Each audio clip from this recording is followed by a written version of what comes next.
living in?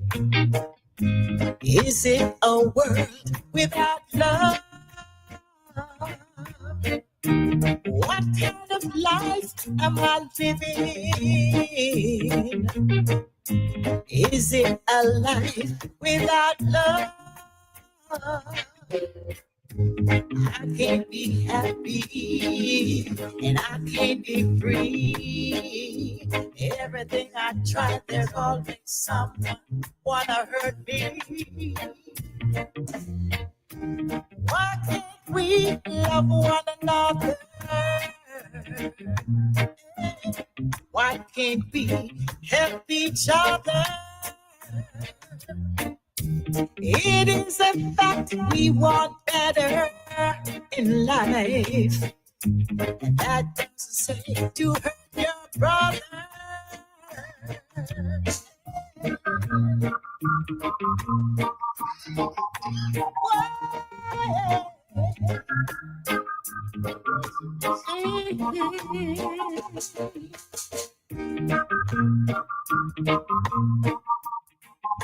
I'm telling you right now.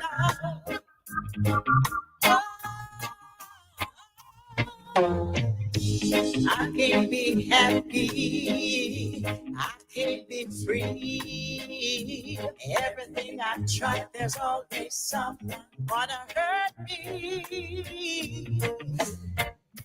Why can't we love one another? Yes. Why can't we help each other? It is a fact we want better in life. And that doesn't say to hurt your brother. I can't be happy. I can't be free. Everything I try, there's always someone wanna hurt me.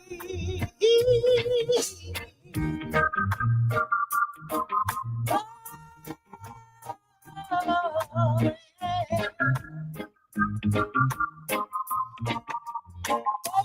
yeah.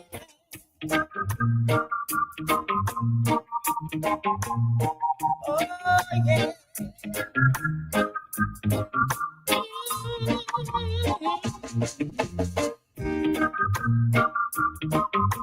I'm telling you.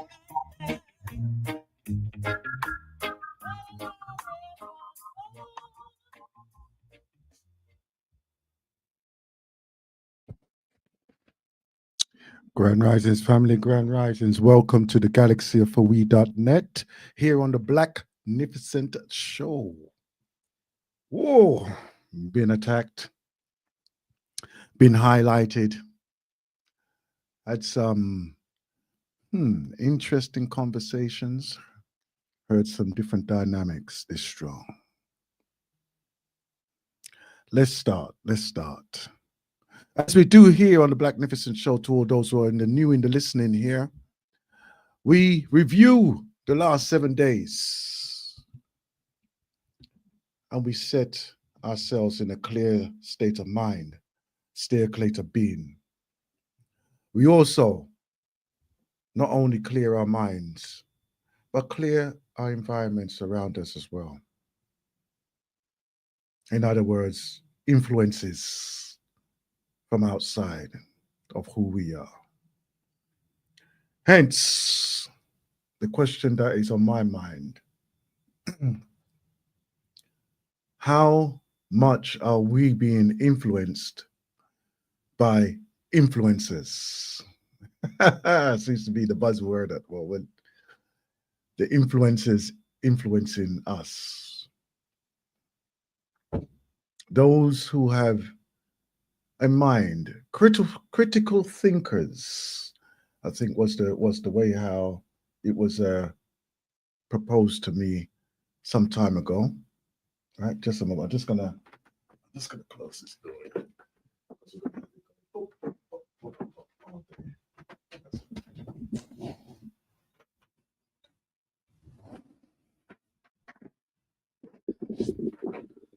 We'll have it bopping all day. I'll have that bopping all day if I don't deal with that, you know. Right, here we are. Let's just push this a little bit over, then you can view me a little bit better on the Facebook. I'm live on the Facebook, and I'm also live on the YouTube, Blacknificent Radio Show, or Blacknificent. Okay, so you can put that into your search engines, you'll be able to see me and join in with questions as well, as I'll be able to interact with you directly and indirectly in as we see fit, as we see fit. Okay, so we'll be all there. Anyhow, so even just looking at the things what's been happening over the last 7 days, and how much has it really played its thing with greetings everybody, how has it played its role with us over the last 7 days? What's been happening? What's been happening with you, and what's been happening with us, right? Influencers, critical thinkers, the quality of those critical thinkers, questions that are not answered questions that are not fully satisfactory. And what we're finding is, of course, there are going to be many out here who are going to be dissatisfied with a lot of the questions that are being even asked, because they say they're not asking it in the right way. I understand. I do understand why that is. And I'm using my life experience to actually do that. The mediums that are available to us right now, to many, is a new novelty, and we're not even realizing the strength and the power that we have within those mediums to be real innovators, to be investigative within each and every society, to bring the harmonious union that is required of us in our societies, to play the role that we can be, effective roles within our societies, to clarify our identification. These are the challenges that I've seen, and I've just come across in the listening. I'm listening to whoever, whatever, right? Grand Risings, I wonder. Clive Cecil G. I see you out there. I see you out there, all of you. Yen Yen as well, right? All these great people. I'm broadcasting also on the TikTok as well, Blacknificent Radio Show on the TikTok as well. So if you want to join me on there, that's no problem as well, and we can connect through that as well as a live medium, live conversations, open conversations as well, right?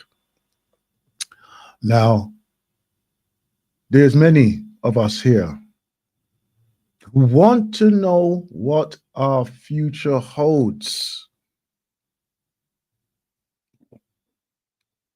And the beautiful thing about this is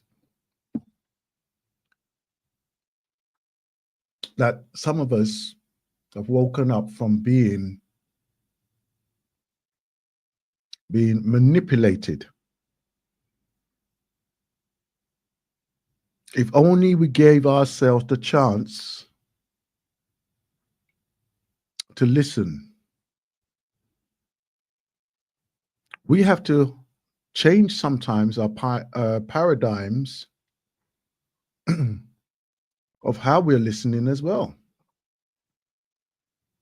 And it's not how, it's what we're listening to. We have to change it, right? When I say change, I do mean the fact that there are so many, and I don't mean this in a discriminatory way, but it's called white noise. White noise. Because even if you quiet yourself and take away all the outside noises, you still will hear a noise of frequencies that you're probably not even aware of. We're oblivious to it in most cases.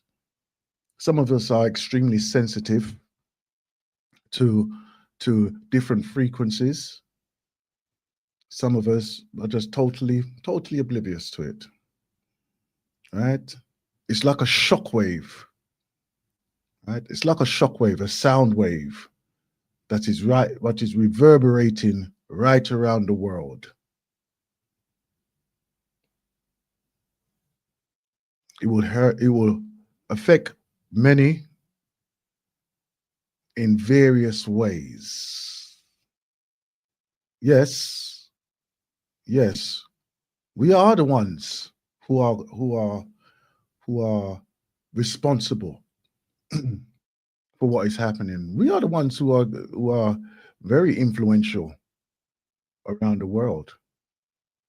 But what are we doing? What are we influencing? And how are we influencing it? Right now, there's an extremely disgruntled generation, extremely disgruntled generation. In other words, they, you know, there are those who don't even see a future. There are those who are still holding on to their old ways of how they see society should be run and held within that realm of their ruling, their ways. Not realizing that the planet itself and those on the planet are a continuous evolving entity, continuous evolving entity. And we have to speak and observe globally what is actually happening here. Here on the galaxy, obviously, we concentrate on that of African traditional culture. We concentrate and we focus on that which will empower us. Here on the Blacknificent show, we're empowered already. We're empowered already. Here on the Blacknificent show, we're empowered to such an extent that we present ourselves to the world and we converse,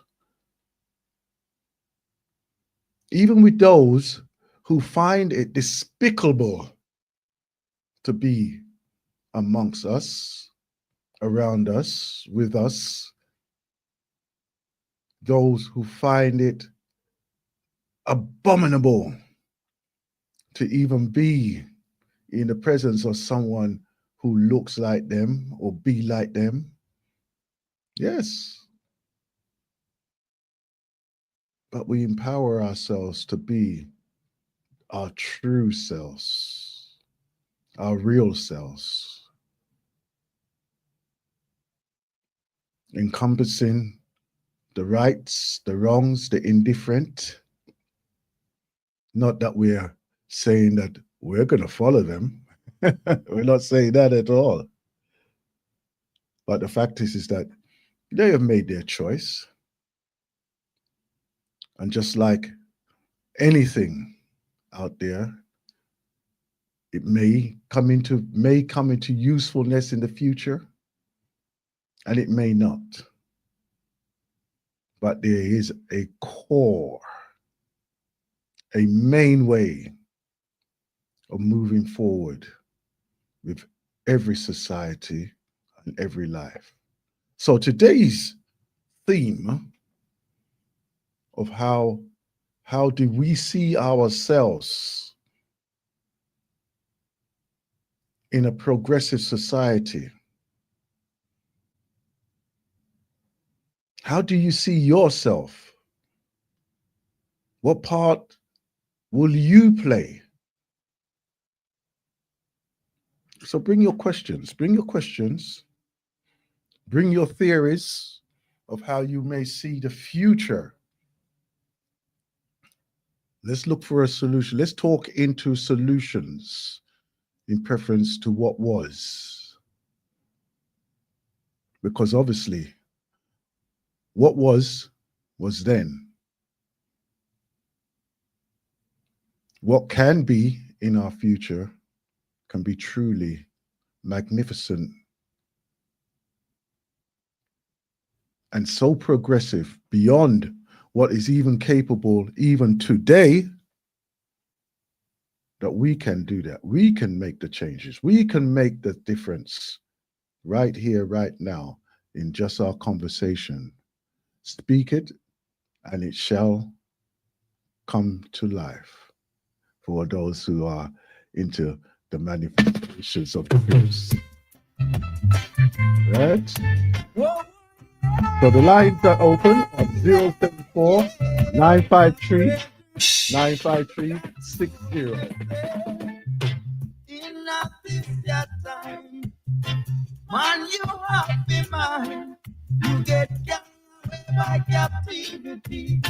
Carry away by captivity. In this your time, although them say themselves, Jah, with 30 pieces of silver, Jah live forever. You might go home with lightning and thunder. In this your time, anyone can tell a lie, but the truth reveals itself. Oh, you want to say that you love Jaja, yet you fight tribal against your brother. In this your time, in this your time, the lion knew what you wanna know. Samson, he got to take the blow. Man have to know himself, don't you know?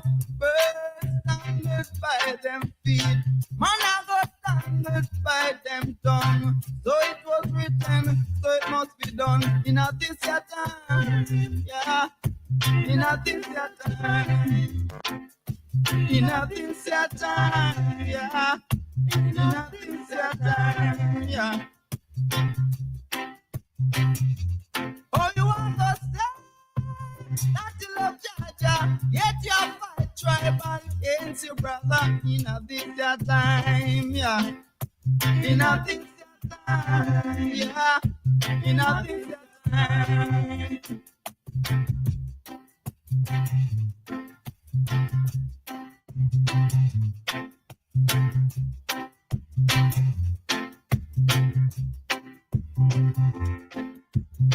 Delilah knew what you wanna know.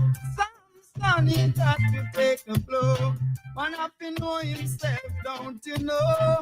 Birds tangled by them feet, man got tangled by them tongue. So it was written, so it must be done. In this your time, yeah. In this your time. In this your time, me brethren. In this your time, yeah. You got to know yourself, yeah. You have to know yourself, brethren. Yeah. Why, we have so much tunes, so much music that has told of our journey, spoken of our journey, written works that has told of our journey, right? You know, but why is it that James Baldwin come to my mind right now? Carter G. Wilson come to my mind right now. Why? Because those are words that have been imprinted. Their experiences, their interpretations of our social development, right? Francis Quest Welslin. the words that they have put down in written and even orally, that they have made an imprint. They have been the influencers of our time. They're the influencers of now. We may look on it in a light-hearted manner.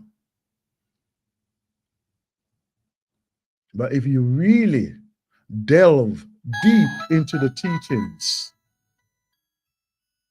you delve deep into their teachings, the influences of our, and you delve into what was the possibilities, what could be the possibilities of the development from that point to now and into the future, and keep the momentum like a relay rally. They changed the means in many of our societies, our communities. They changed the memes, the standard of what was we expected and what we could live to. They changed the memes. We can do exactly the same. Exactly the same. Greetings, my brother. Greetings. Grand risings to you. grand rising to you and grand rising to the Galaxy family. I'm sorry I didn't. I'm only tuning in, but I have some very good news in the context. I was just speaking to our brother taxi driver, and he was pointing out to me that he had this white man in his cab yesterday, and the white man, his name, you can check it out on Google. You can check it out on Google. His name is what do you call it? Dennis O'Brien. Oh yeah, James O'Brien. You heard his name? James O'Brien. No, Dennis O'Brien. Dennis O'Brien. Mm-hmm. I think he probably owns Celtic football of Scotland. Okay. But he was also the owner of Digicel, Digicel, that a Caribbean company. Okay. Right. Now this brother, right? And I'll just write out. You can Google his name and thing. Yeah, right? yeah. Right. The Repair campaign launched to advocate for slavery. Dennis O'Brien led a delegation calling for slavery reparations to Caribbean countries. Yeah? Mm-hmm. Yeah, Irish businessman Dennis O'Brien has led a delegation to Brussels of his repair campaign, which is lobbying for former colonial power in Europe. You see, the reason why I'm reading this out is because, we have this debate on the radio all the time that, it's not all white people is bad. There are people who is working for our behalf. They're genuine. You see, you understand what I'm saying, right? He doesn't have to be doing this. He's a multi-billionaire.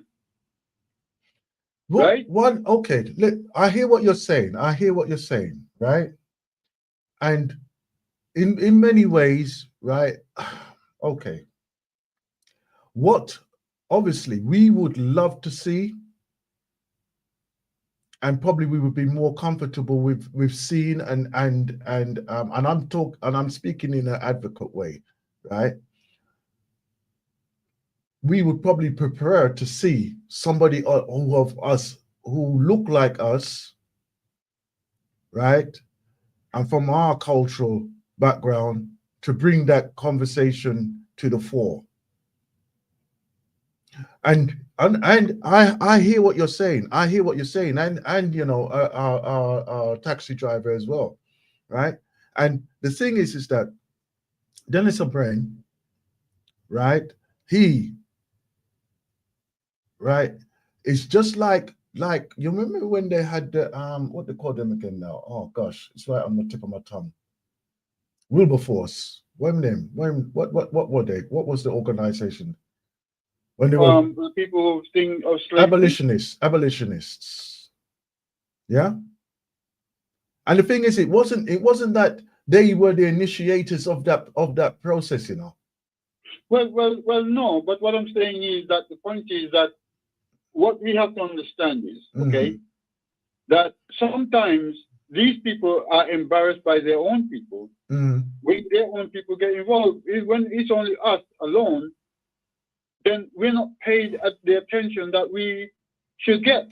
You understand me? But when their people, some of their own people get involved, and I'm telling you, I've seen it in my country. Okay, after the volcano, my people was being ignored by this country because this country, my country, was a British colony, and the people were ignored. They've been ignored because the British think to house these people and everything, right? And they wasn't doing that. And it was because that we had one of the best recording studios in the world in my country. And you had top people like, some of the top people like the police and all these people used to go there. You know what I'm saying? Top recorders. And it was them who brought the attention to the British government. What the hell are you playing at? And then suddenly they changed the narrative. And then they say, oh, bring the people here, and so forth. You understand me? Right? But maybe without them, we would not have had that leverage that came about. You understand? Because they would just ignore you. Yeah.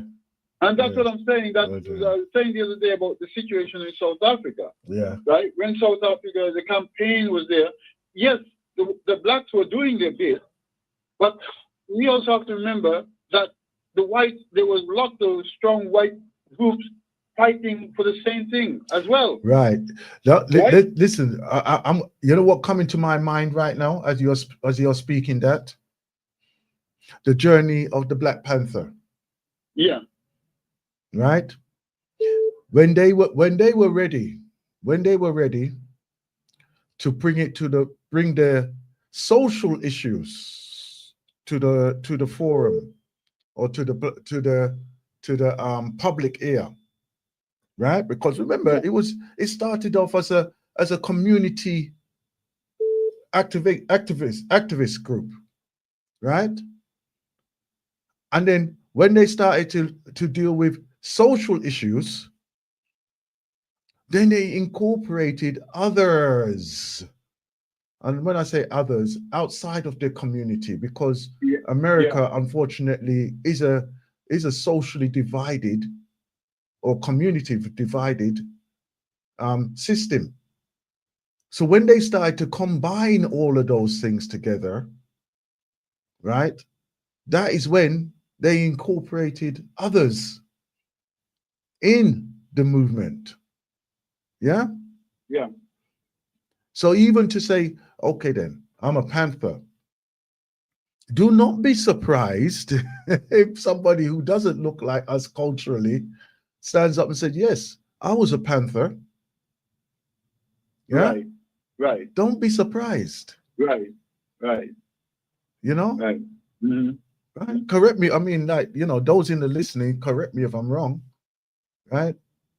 And like even now, the issues that are happening here globally, doesn't necessarily land on the doorsteps of those who do not look like us. Right? It doesn't necessarily, but it is affecting them. It is affecting them. So even somebody who recognizes the fact that, oh, hold on, let me just see if I can merge this call. Yes, because I've got a call coming in. I'm hoping I can do this. Come on now. Okay, I'm hoping you're still there. Are you still there with us? Yeah, I'm still here. Okay, then. I'm hoping that I've incorporated our brother. Because whilst you were there talking, I was thinking about the Haitian Revolution. We always talk about the Haitian Revolution. Yes. Okay? But it wasn't just black people. right? There's a group of Polish people in that country at the time, and they fight alongside the blacks against their own people. Yes, yes. Right? I mean, many people don't know about that. Oh, I think I've lost him on there. Hold on, let me just see if I can find him again. No, you're there. I can hear you. Can you hear me? I can hear you. I can hear you. Yeah, we can hear you. Yeah. Oh, great. Fantastic, Right, yeah. fantastic. I'm glad I haven't lost it. Yes, continue, Brother Akram, please. Yeah. We're I talking was about the saying that Haitian. during the Haitian Revolution, Yes. there was a group of Polish people who fought alongside the blacks, and the blacks gave them a portion of like a area to live in. Yes. And they're still living there till today, right? Polish blacks who was in Haiti. So what I'm saying is, we have to understand we are human beings, and it's not all human beings who are bad. There are some human beings who have, justice justice and thing in their heart. And hence, this is the why I'm bringing this conversation here on the Blacknificent show, right? Of where and who we are today, and what is our future, right?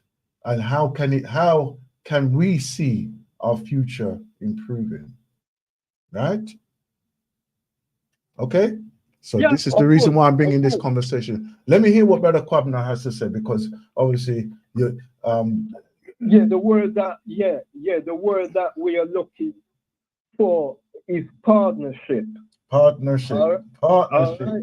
Yeah, we need partnership, okay?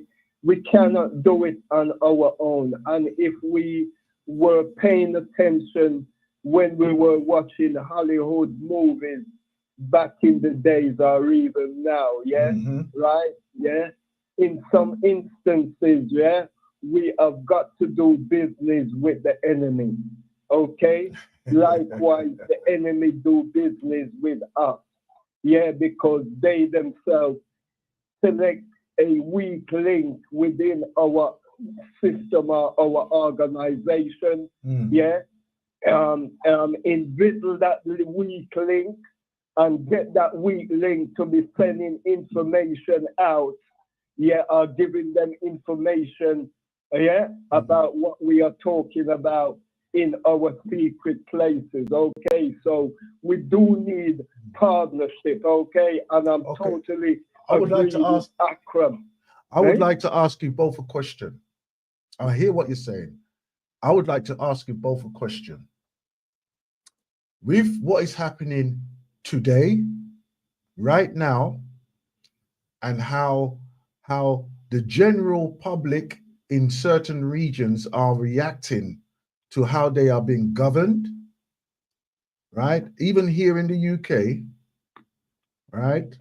And I think there's going to be a organized demonstration in the near future. Yeah. Right now, how the public is actually interacting on social issues, international issues. Do you see that there is going to be a unification of some kind? Because you're saying, right, that we need the partnership. Do you see that actually coming from the people themselves? Well, I'm not talking as broad as that, yeah. I'm just talking in a small circle, yeah. Okay. Yesterday I was privileged to pick up this guy. His name is Dennis O'Brien. That's right. Irish guy. That's right. Yeah. He is the owner of Digicel, the biggest telecommunication company throughout the whole of the Caribbean and South either South or North America. Yes. This man saw a Jamaican flag in my cab and he asked me, am I Jamaican? And I said yes. Yeah. And I said to him, what do you know about Jamaica? And he said that, hang on, wait. And he said to me that, I am the founder of a company called the repair campaign. And this company is fighting tooth and nail for the people of Jamaica to get reparation for all the wrongs that the United Kingdom have done to you people. Yeah? Right? And he said to me that don't worry about it. As long as I have got breath, yeah, I will lobby the Houses of Parliament, yeah. I will lobby the Houses that remind them that, yeah, reparation is due to the Caribbean people, right? And if you Google his name, yeah, the man valued 3.1 billion pounds. All right, that is his asset. Okay, right, and he in the article as well, it says that he is paying someone 50,000, 50,000 a time, to lobby in the Houses of Commons, to remind them that reparation is due to the people of Jamaica for all the wrongs that this country have done to them. Okay, all I know, say, right, that when you have somebody who's willing to put their right liberty, right, and when I say liberty, because you know how manipulative these governments can be, right? He's carved a niche for himself through the digital communication, right? I know that when they were introduced into the Caribbean, that there was a lot of like engineers and staff that left from Ireland that went to Jamaica as well and throughout the Caribbean in various forms, working under the company of the Digicel there, right? They're well established there, and I know that they do a lot of outreach programs as well out there, as much as they're allowed to, right? But in that way there, I would have to do some like obviously research into who, what, where, and whatever he's doing, you know, to get myself up to speed with this person. Yeah. Anyway, the man is putting. Read the article. The man is putting 50,000 to somebody, giving somebody 50,000 to go inside the Houses of Parliament and lobby on the behalf of the people of Jamaica for reparation, okay?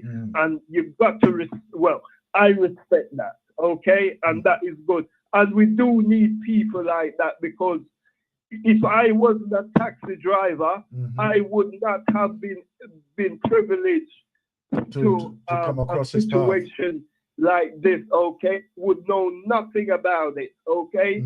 And like Brother Akram says, all white people are not, pardon the pun, but all white people are not bastards, all right? There are a few of them who are very decent outside there, okay? All right? The man come out and tell me that. I was astounded. I said, but where? And the man says, real. He says that you lot will get reparation. This is what a billionaire, his name is Dennis O'Brien, and he is valued at 3.1 billion bloody pounds this man has got. Okay? Right? And we need someone like him to talk to the powers that be, which is the Houses of Parliament, the White House, and things like that. We need partners like him. And I met the man, and the first time I met him, he seemed a decent, genuine bloke. Okay? And when he pulled out a £50 note and he paid his fare, and his fare was £30, and he just walk out the taxi, Oh, close the door. I think that and was he a went selling off point my for you. I business. think that was a selling point for you. Yeah, right. Yeah, and he went and he went about his business. Yeah, and if no lie, if I could go camera, I could take the £50 note out of my bag now and show you that this is the £50 note Dennis O'Brien gave me. You know something. Yeah? There's times and places, right, when you have moments of influence and encounters. You need to. I know it's gonna sound a bit out there, but you need to frame that one there, so. You need to frame it, date it, and frame it, right? Yeah. Because just before I go, about when one who was it? One of them prime minister, president came over here, and anyway, a big shot American came into my cab, and them times, right? After, the no smoking ban came out, right? And this guy says, "Driver, I feel like being a Rudy today." Says, what do you mean by that? Says,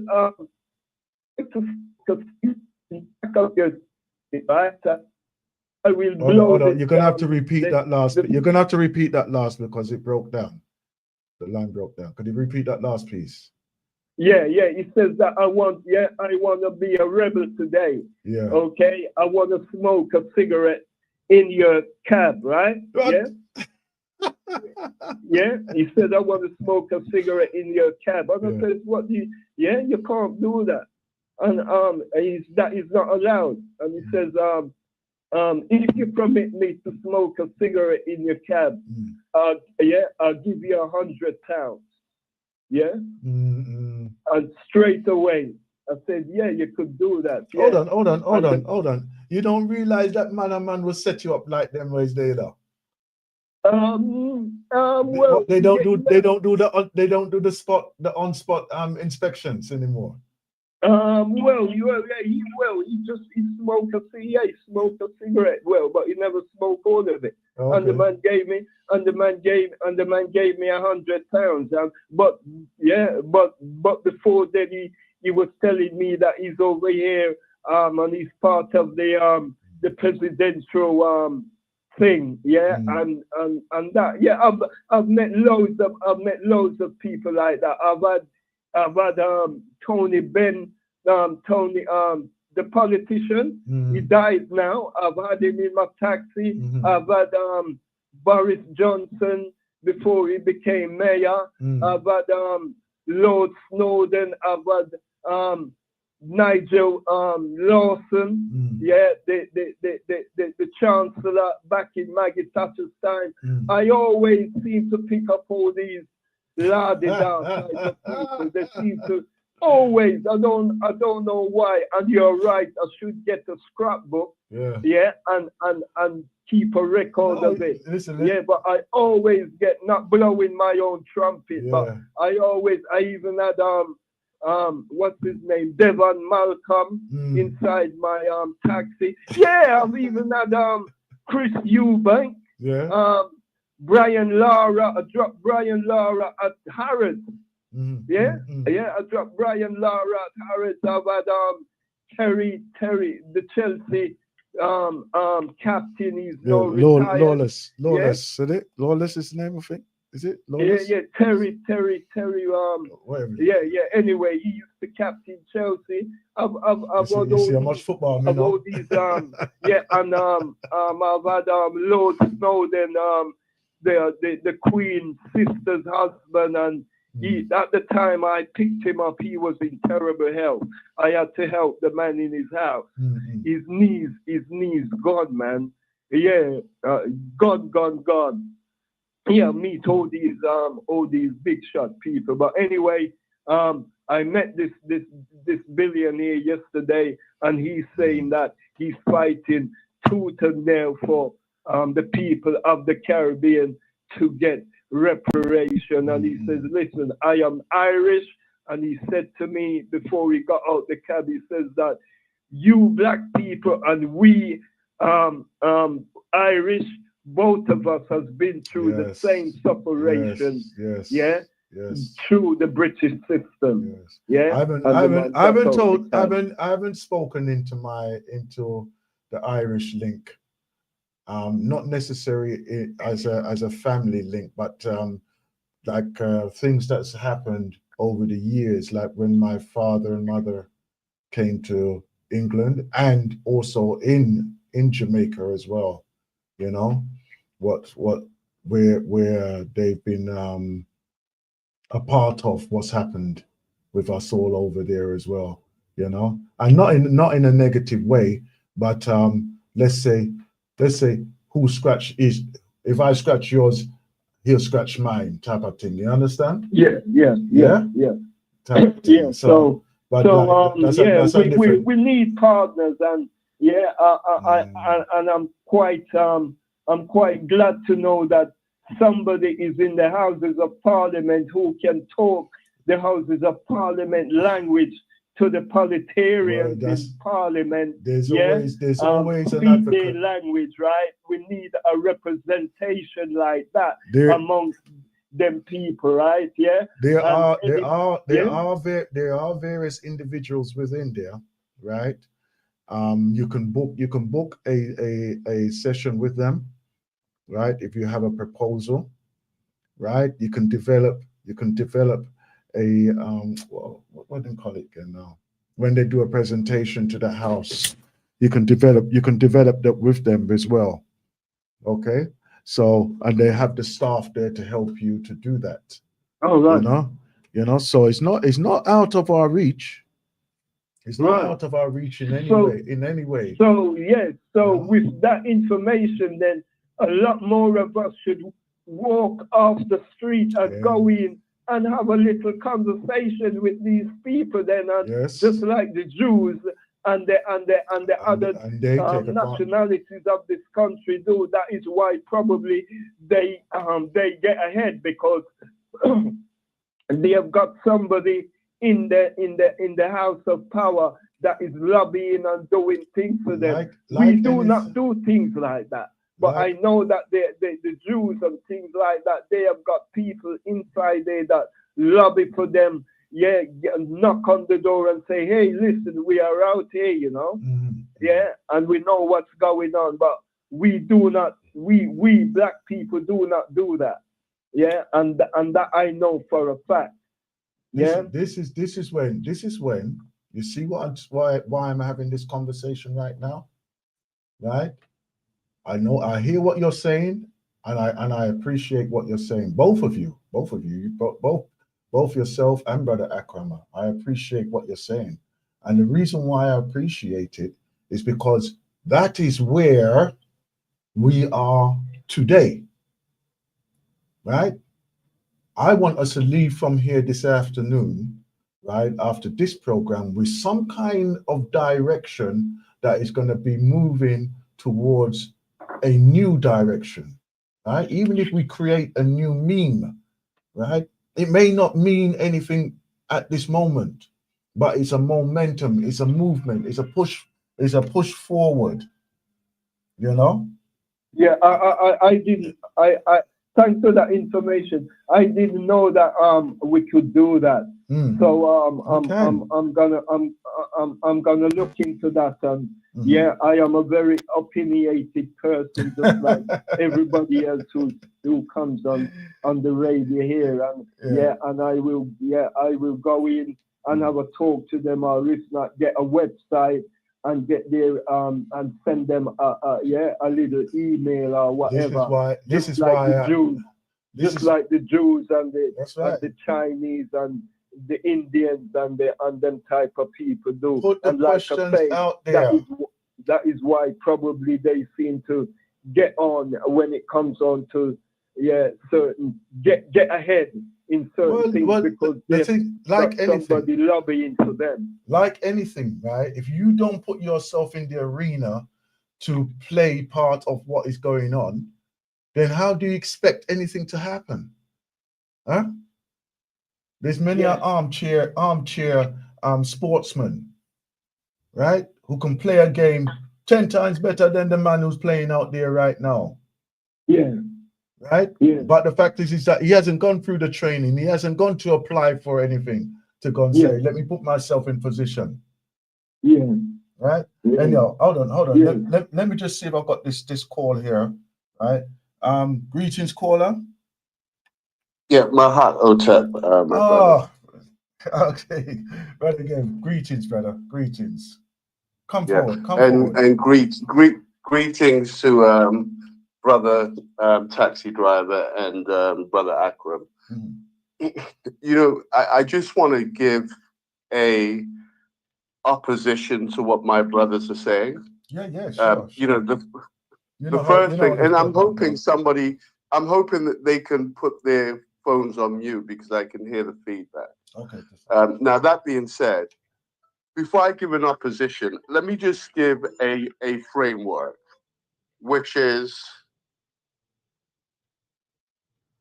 they have taken us out of the womb and placed us in an incubator. And whilst us being in the incubator, they have modulated everything we do, when we do it, and how we do it. And as you know, no mother or father wants to see their child in or remain in an incubator. That's right. Now, that being said, if you listen to all our master teachers, they say the opposite of what my two brothers have just said. You know, one of our famous master teachers says, "We have no friends." Marcus Garvey is clear that we must do for self. Right. But I want to go before we had treasonous Africans, before there was any such thing as a treasonous Africans, what we had was cunning, devilish white people that made these treasonous Africans believe that they are our friends. Yeah.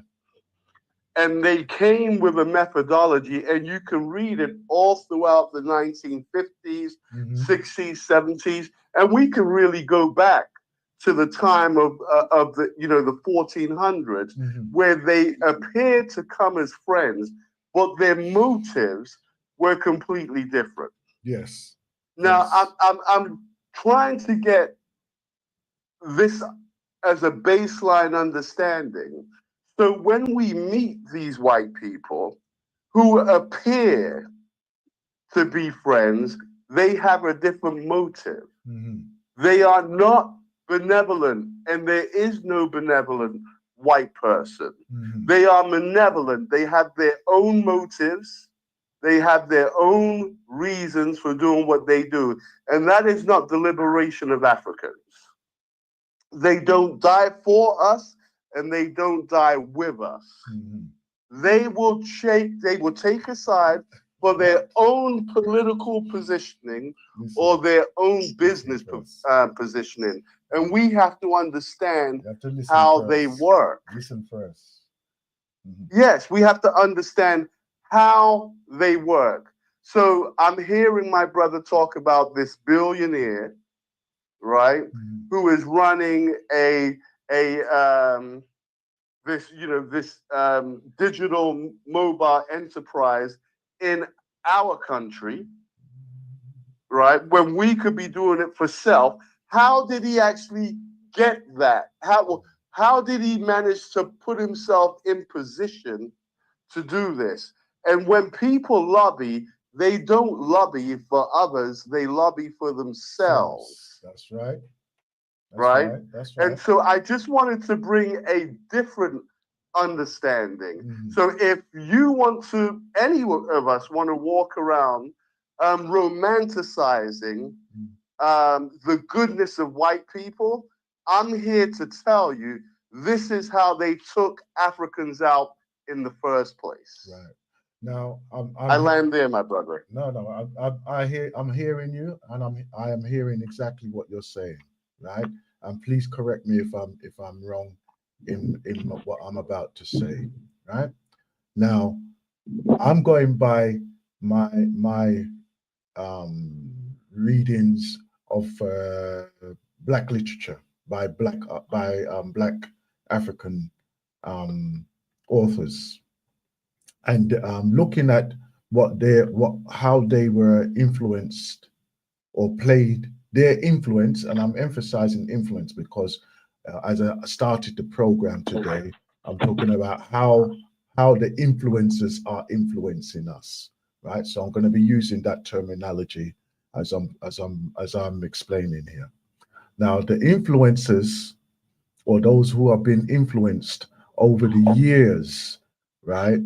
They were part of what was happening and part of the structure, right, within the political arena even today, right? Because remember, as much as what was going on, right, the transatlantic slave trade, and obviously the slaves trade that was here as well in the UK and very active, right? They were also those who were of freemanship, right? And then they were even the backbenchers. They were part of the backbenchers as well in the House of Commons as it was evolving in its time.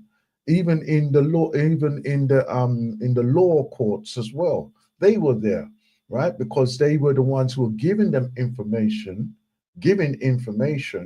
right, and also bolstering defense when others were being charged or missed what's it called now, or wrongly charged, anyway, wrongly charged within the courts, right? And like what we have to realize is that we have been majorly influential in our own right throughout history. Just because we don't know it as the forefront of information at this time doesn't mean we have to step into our future and not be the forefront of information what is needed, right? References that we make on a regular basis, right, to our iconic individuals, right? We are the ones who are the icons of now.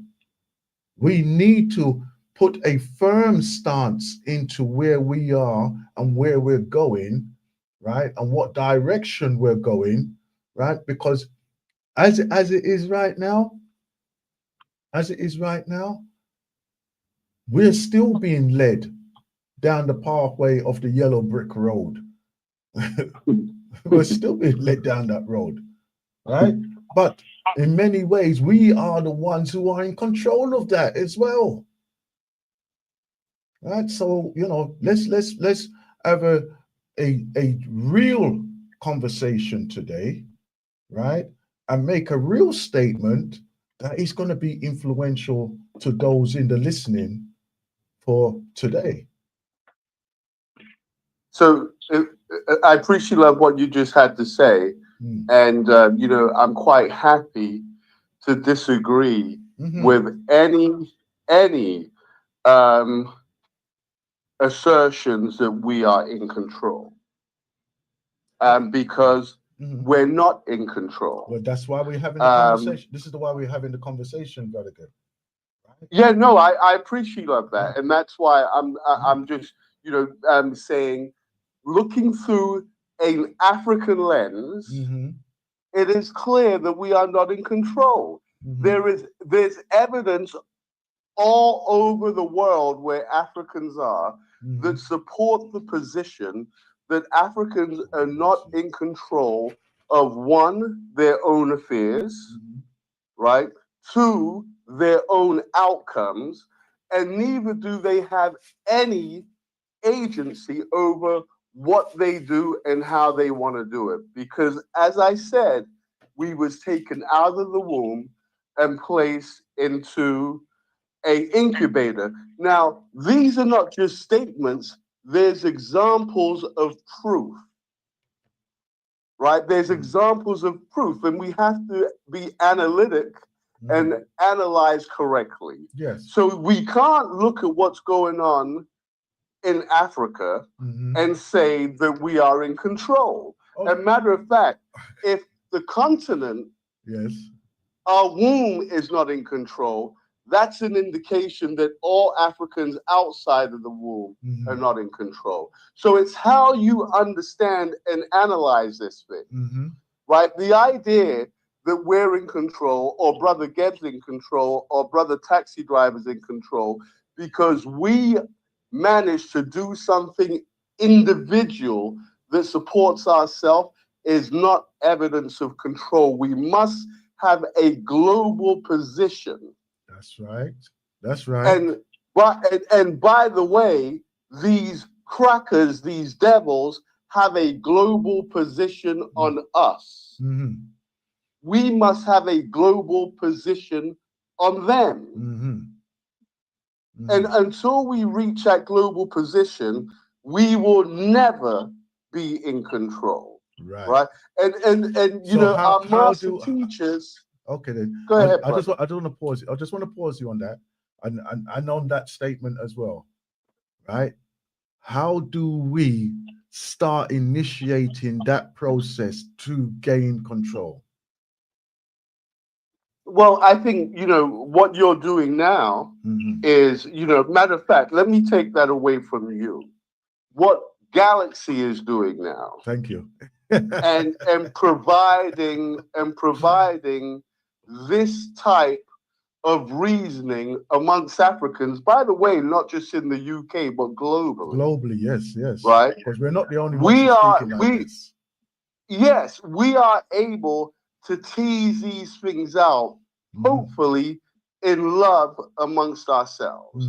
So when I call up and I'm opposed to what my brother Akram has said, and I'm opposed to what my brother Taxi Driver has said, I want to be clear, that's a position in love.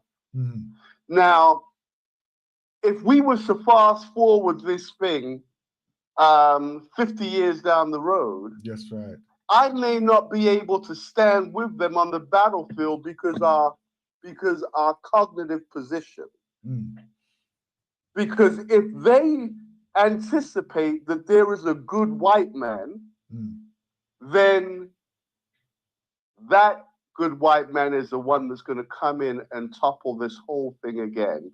And you know they have that that TikTok or whatever it is going viral again, where our brother Muhammad Ali talks about, if there's 1,000 of them that he knows is good, we still can't allow them in. Because there's no real way to tell who they are. It's in essence what he's saying, right? But I do want to say this and then land, right? Our liberation is not 1,000 years away. No. And it's not 100 years away. It is a mindset away. That's right. And the mindset away is what we're grappling with now.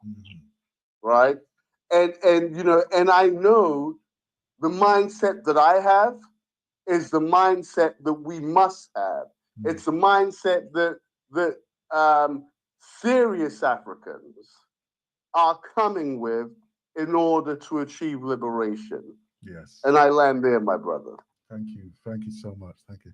I'm gonna allow Brother Kwabena and Brother Akram to come through for some final statements on this, right?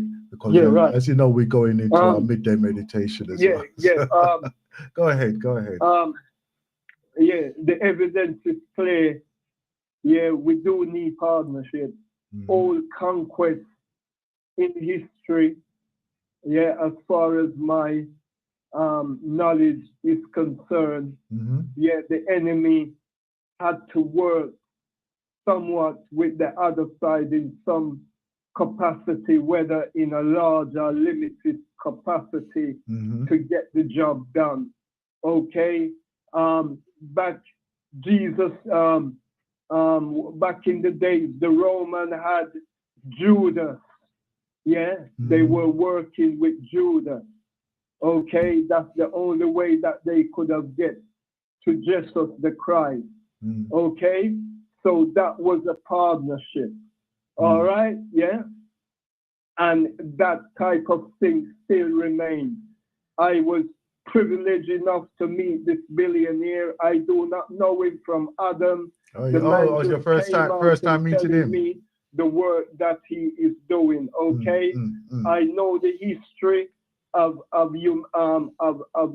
humanity. Yeah. Okay, and within that history, yeah, they are partnerships. All right, and we need somebody who have got that type of clout to talk to kings and prime ministers and presidents.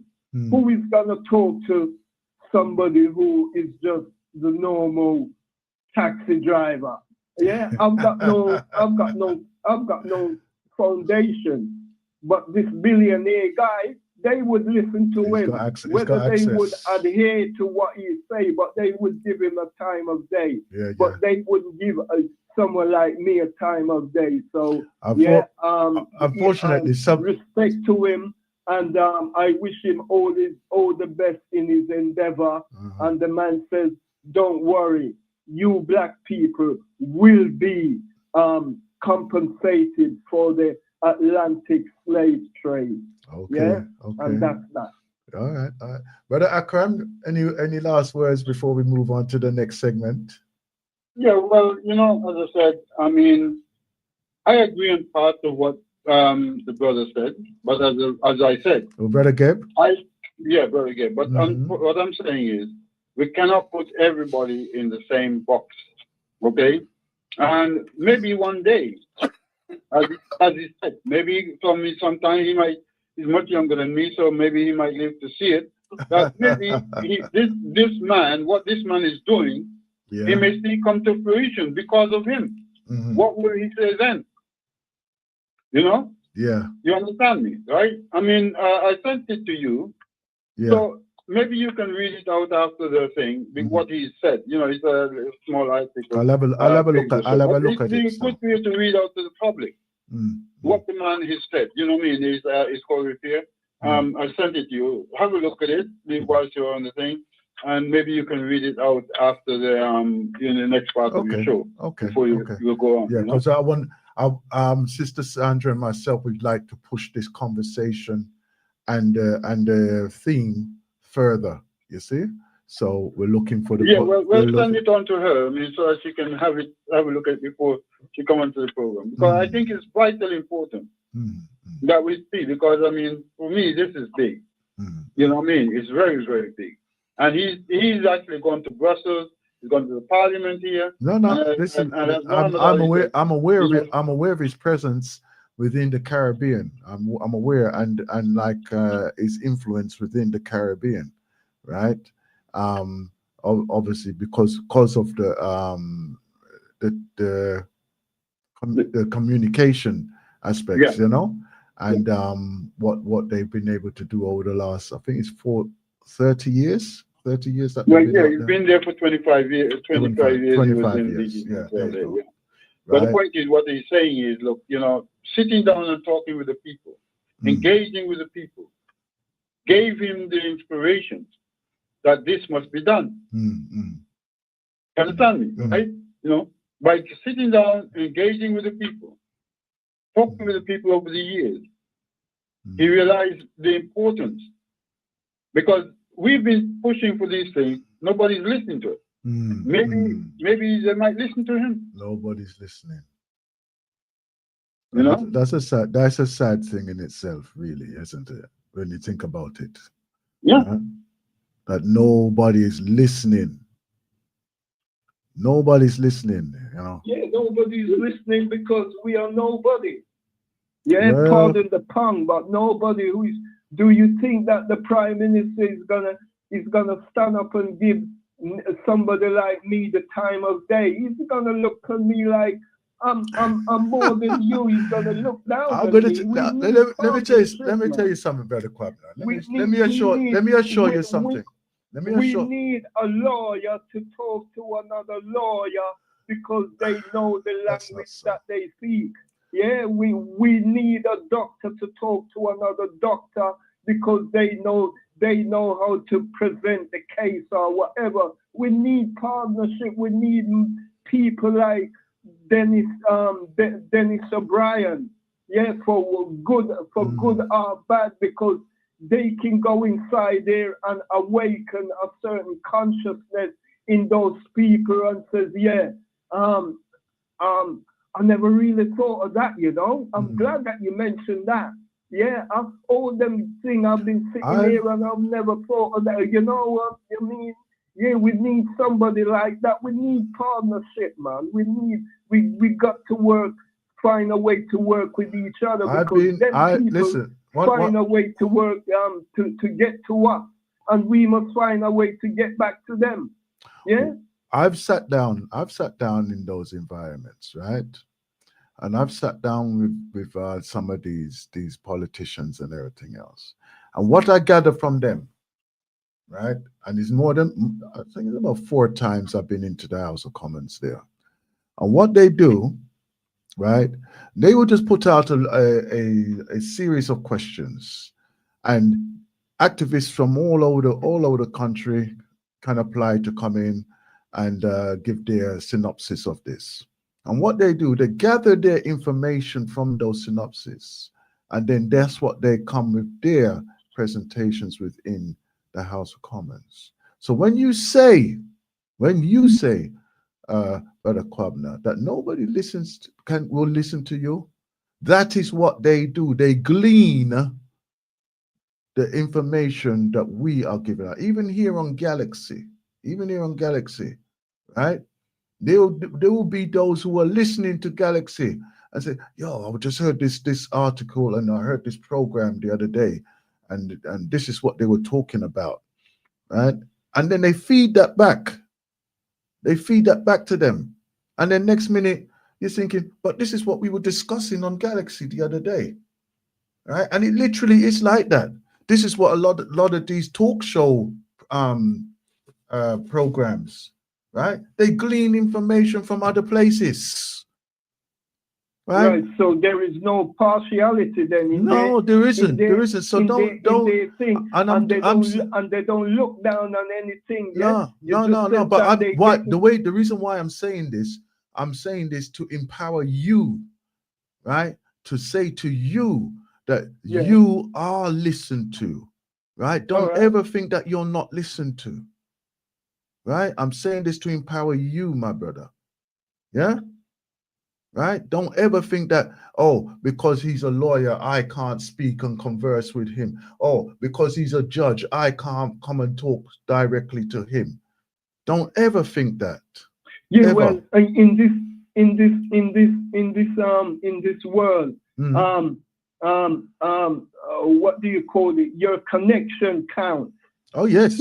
And that has an influence. And the money that your parents or yourself have got, gain you some form of respect, and that has never changed all over the time, and it will never change going on into the future. Yeah. Well, I can I finish with this one before you go? Yeah. Right. Go ahead. And again, I'm coming back to Muhammad Ali. Muhammad Ali once said, I'm fighting here for the purpose of being the greatest. Reason why? Because I have things to say. And who will listen to me if I'm nobody? Right? And when Muhammad Ali called out, I have nothing against those with tongues. I have nothing against them. Why should I be fighting them when I have? And that shook the world. Shake up the world, because he was Muhammad Ali. Other people were saying it, but they were not paying attention. But because he was Muhammad Ali, the great Muhammad Ali, and refused to go to the people listen. That is the difference.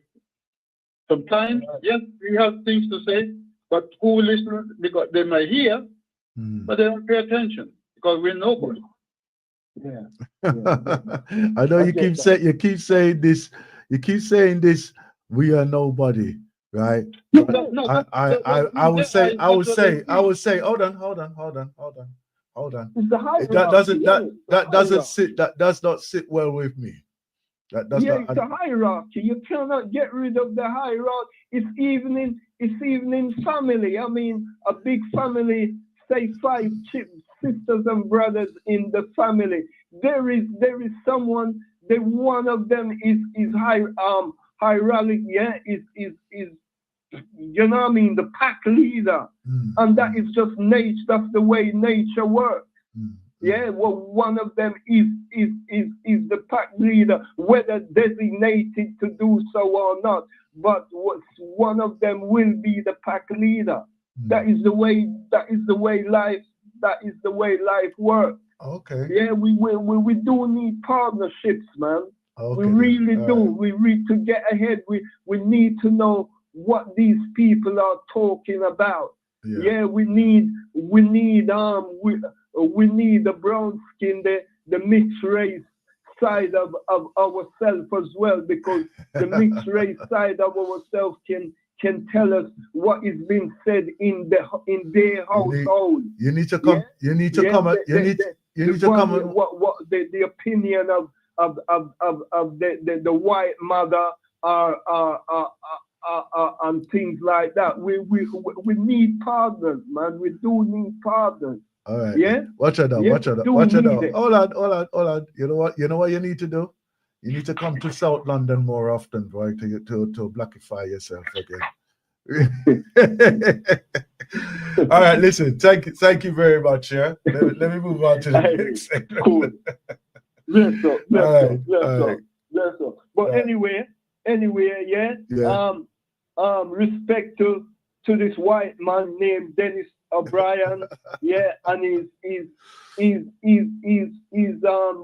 the flag, yeah, for reparatory. He can wave his flag because we have a new flag coming. Yeah, for the injustice that was done to us black people in the Atlantic slave trade, and I take my hat off to him. Yeah, whether he's telling me lie or not, yeah, I don't know. But I never asked him. He came out and tell me this information, and I'm passing it on that there is somebody out there that is waving the flag for reparatory compensation for the wrongs that was done in the transatlantic slave trade. All right, then. Thank you so much. Thank you. All right, then. Yeah. Let me move this thing on. Right. Very, very late onto the midday meditation. Let's take a little 15 minutes though to just reset ourselves and to get ourselves into the state of listening, learning. What could be our future? What's going to be our future? Here, live on the Blacknificent Show. Let's go into the midday meditation this strong, and we take the power of our breath.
You know, it's very hard to explain to parents how a young man feels about their daughter.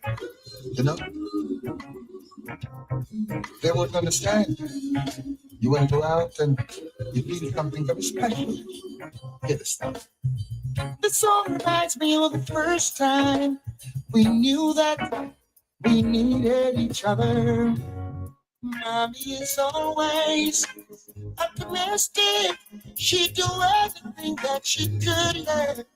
Daddy, on the other hand, he resented about his little daughter getting hurt.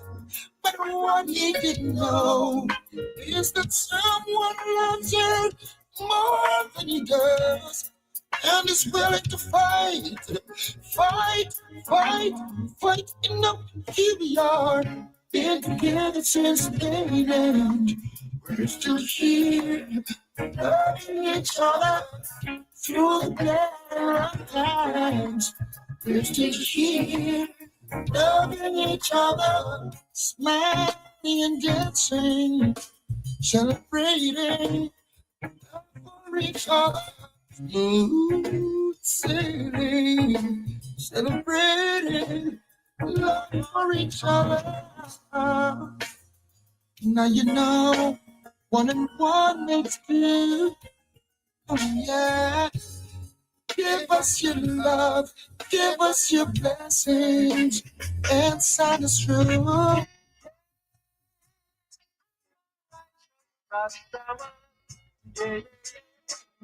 I don't think in politics, no. They can't buy me out. No, no one, no politician, we mix me up in the fight. No, I can't just run the man, and I want to keep my life. Yeah. Some of my brethren, them are hypocrites, but make them feel they look licky.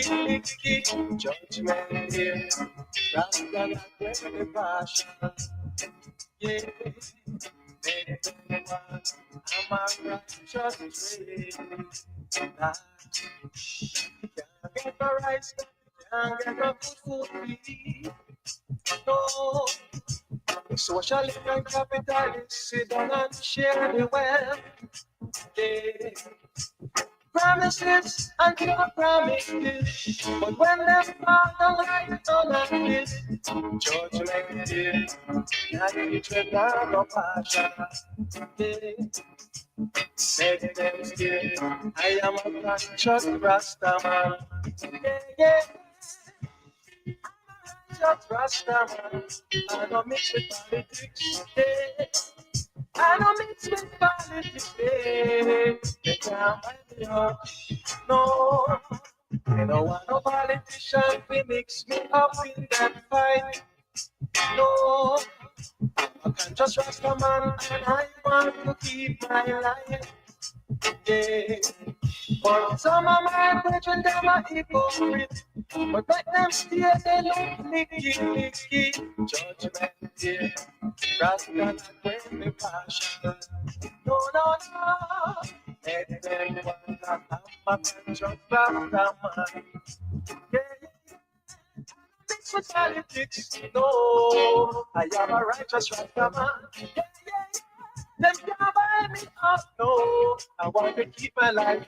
I want to keep my life. Yeah. I'm a righteous Rasta man. Yeah. Me no want no politician. Mix me up in them a fit. No.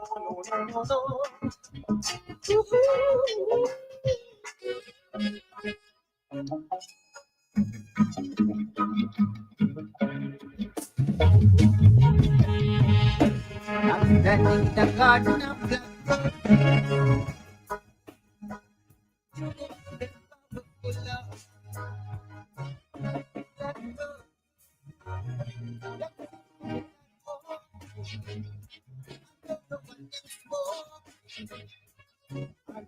Blacknificent.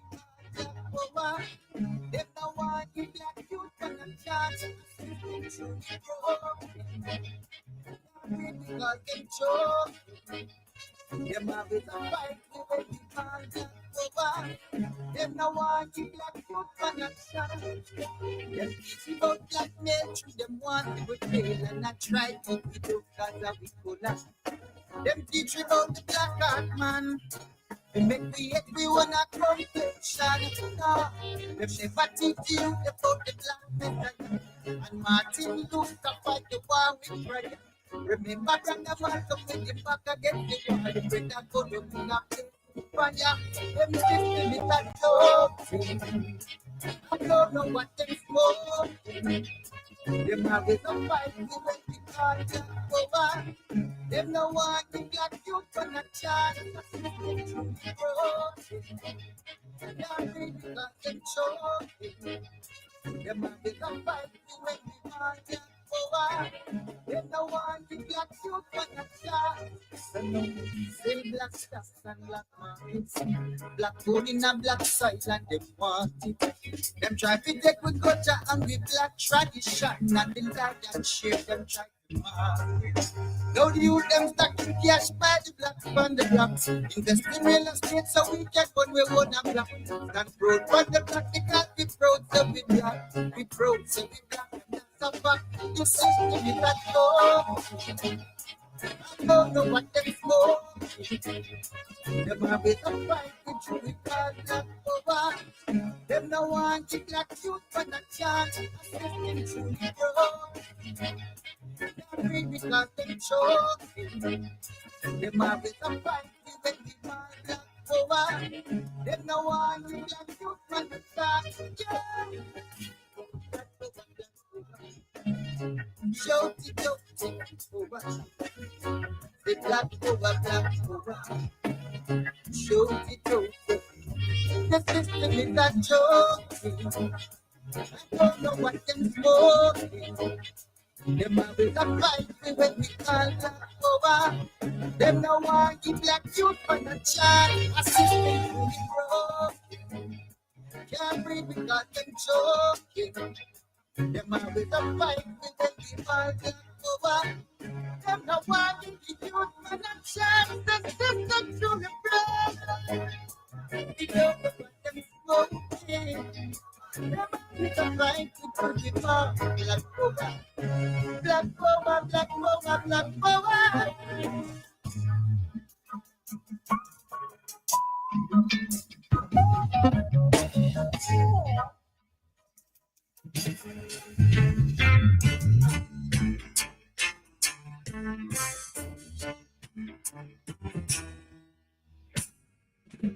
Let the wicked from there be a judgment today. Don't you listen to the words that God to say.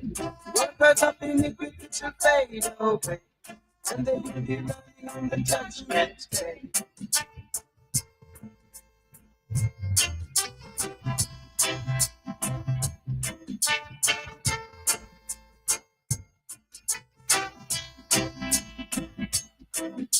Somebody is watching you,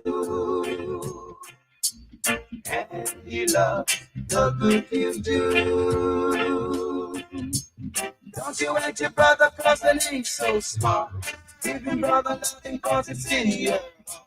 Sin a man will go to hell so you take it. Don't you join with them or you are gonna be.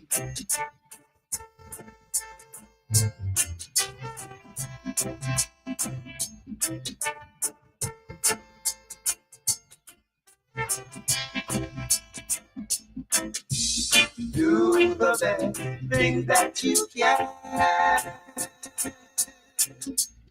and you will be a better man.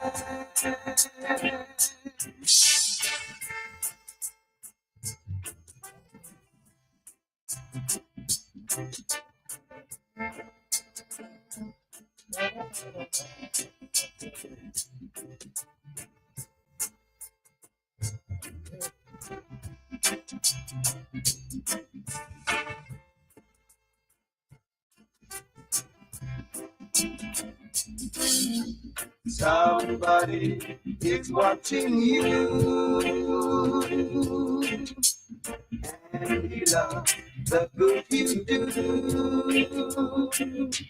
Let the wicked from there be a judgment day. Don't you listen to the words that God to say. Workers of iniquity shall fade away, and they will be running on the judgment day.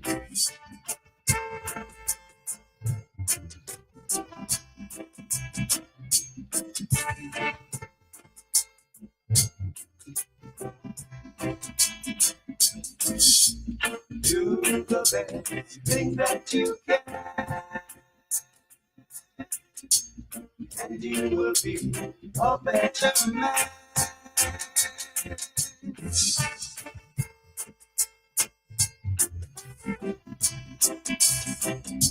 Say no man gonna rock, say no man gonna burn, say no man gonna rock,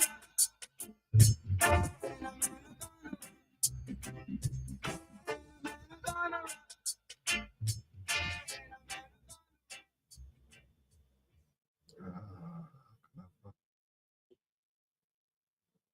Hold on. This is what I want to do. There we go.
Reverend.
Uh,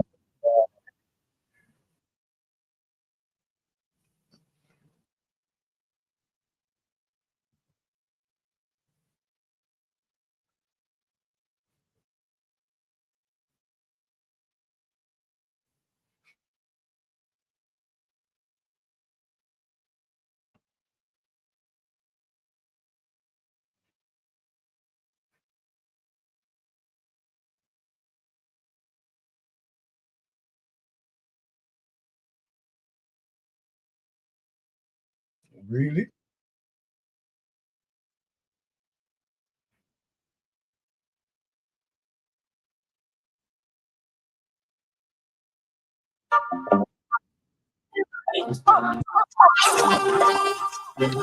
Well, this one is for the black family. Four corners of the earth. Corners of the earth. Fire, fire, I'm not doing this to whip you. I'm just doing this to inform you. black liberation.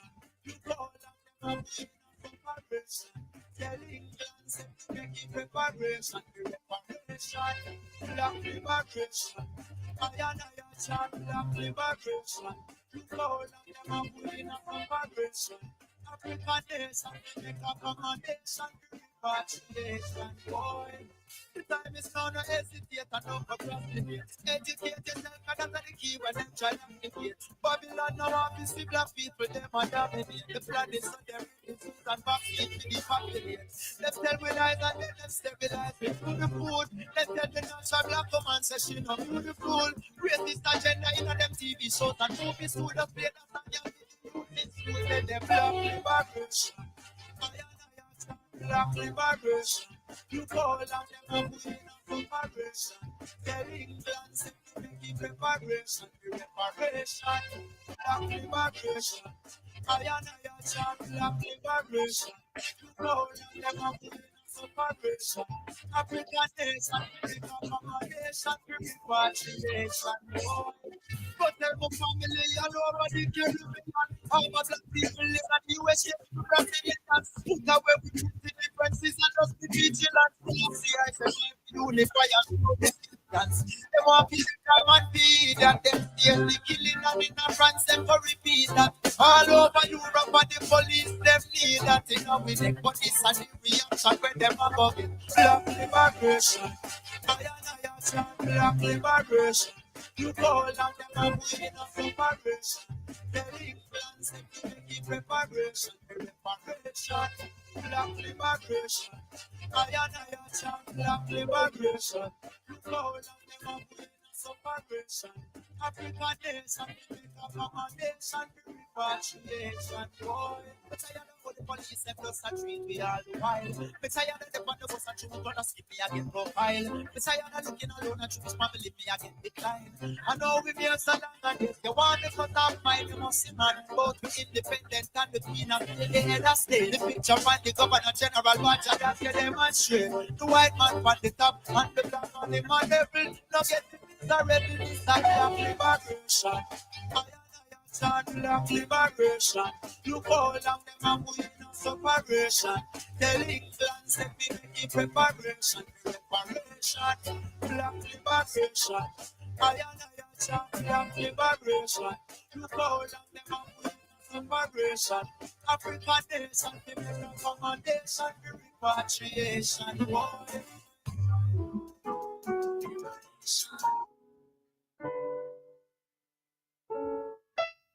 That was our midday meditation and our ancestral voices. Questions that need to be answered. Lines are open. Lines are open. You know what to do.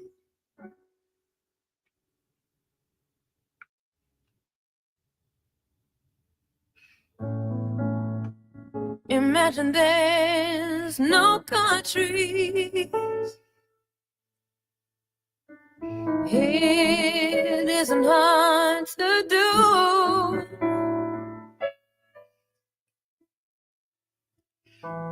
Nothing to kill or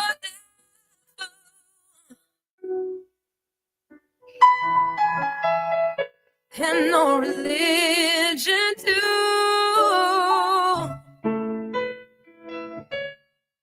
Imagine all the people living life and be the one. Now you may say I'm a dreamer,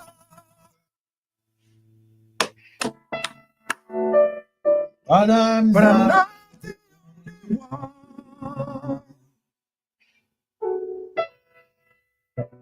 I hope someday you'll join us,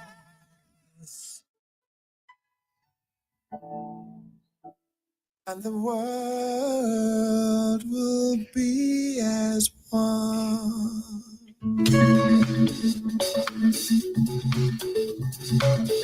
I'm going to invite you. Reverend, if you've got some time, I'd like you to come up.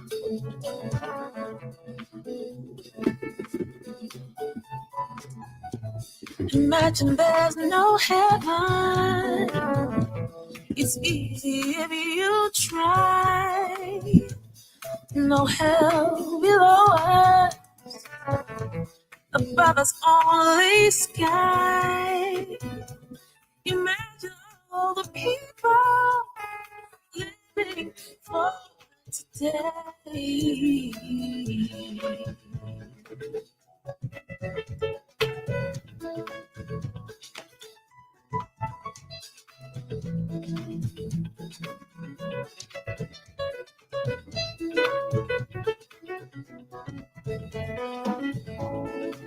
Imagine there's no countries. It's hard to do. Nothing to kill or die. In no religion too. Imagine all the people living life in peace. You may say I'm a dreamer, and I am not the only one. I hope someday you will join us, and the world will be as one. Naima Benkelema, Sticky Tadia, Naima Benkelema, Jamana Tadia, Panama Benkelema, Alibada, Mantadia, Alaga, Alaga Sinaida, Alaga Mobaida, Okanga Bekelene, Okanga Bekelene, Dunya Kanga Bekelene.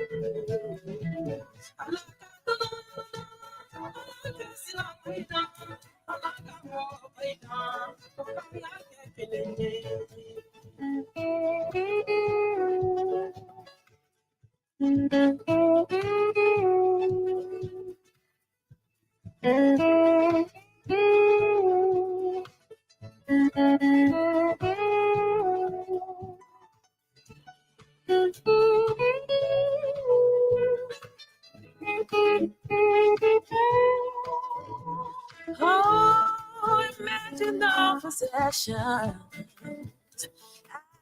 wonder if you can. No need for greed or hunger. A brotherhood of man. Imagine all the people sharing all the world. You may say I'm a dreamer, that I'm not the only one. Someday you will join us, in the world will live as one.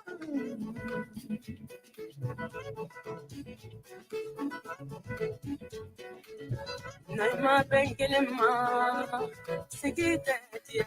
Naima bengelema, jamana tia. Naima bengelema, alibade nuante tia. Alabadu yala, alabadu wakuila, alabadu parabila, kanya kekele. Alabadu yala, alabadu wakuila, parabila, kanya kekele.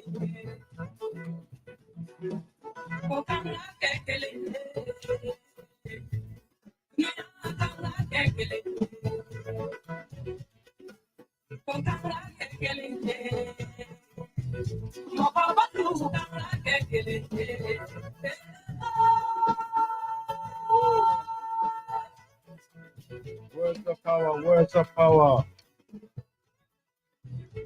words of power.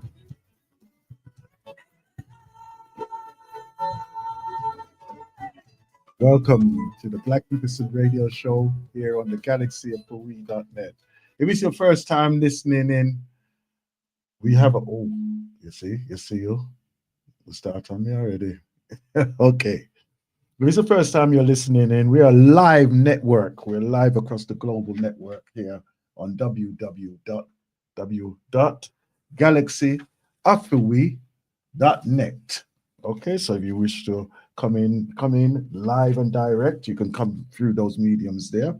And also, this program is broadcast on the Facebook and on the YouTube while they allow us, and on the Tickety Talk as well. You can join us there on the Blacknificent show there, and you're all welcome to come put your points of view forward. I've invited a few individuals here, there, and around, right? Our usual co-host, right? She should be joining us at any moment now. Sister Sandra, who's currently residing in Jamaica.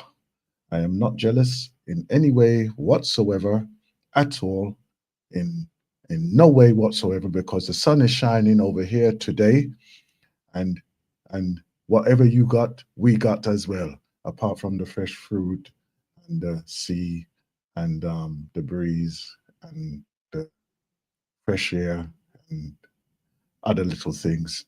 But we won't have to go mentioning those at all, because I've covered it already, right? Anyhow, ancestral voices, our presence. Oh.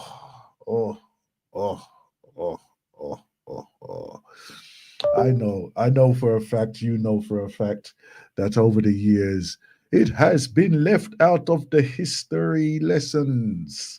Not that we paid much attention in the history lessons, and I didn't pay that much attention. All I know that it was a load of sword fighting and taking over people, and kings and queens losing their heads and things like that. No mention of us, so we wasn't involved, so why are we paying attention? But unfortunately, the truth has finally surfacing over a period of time with our researchers, right? Various pieces of material that is coming through.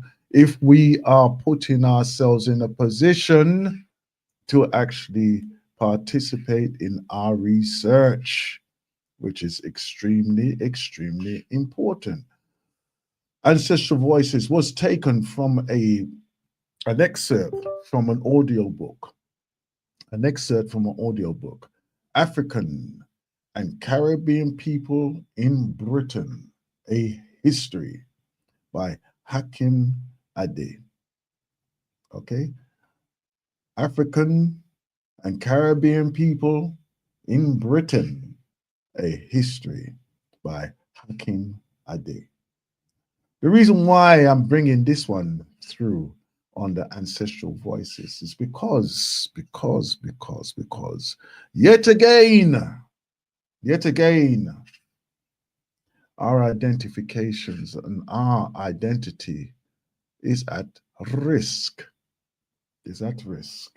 So let's just put some substance behind what is actually happening now.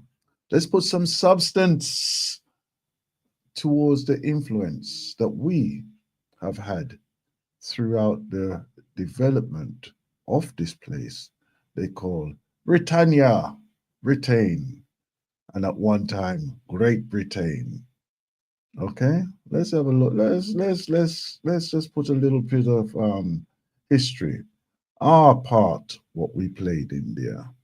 Okay, our presence have been noted by historians, archaeological artifacts for many, many, many, many a year, right?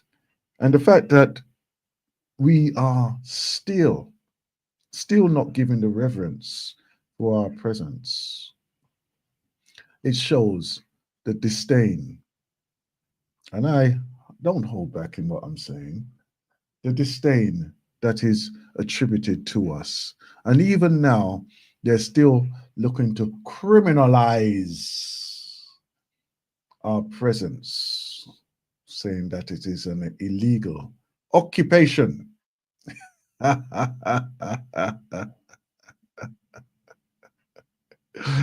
It is an illegal occupation.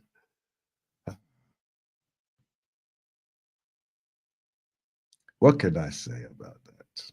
I could say a lot, but I will leave it up to you.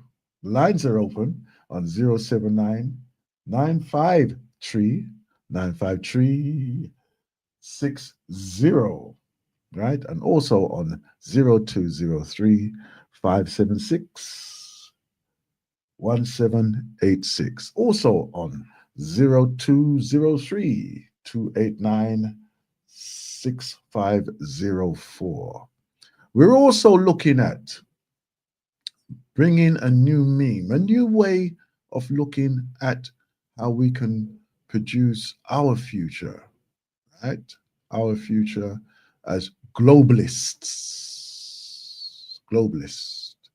We've had some interactions prior in the lead up to this, before the midday meditation. We've had some interactions, and very poignant as well. Very poignant, right? Two different directions, two sides of the fence.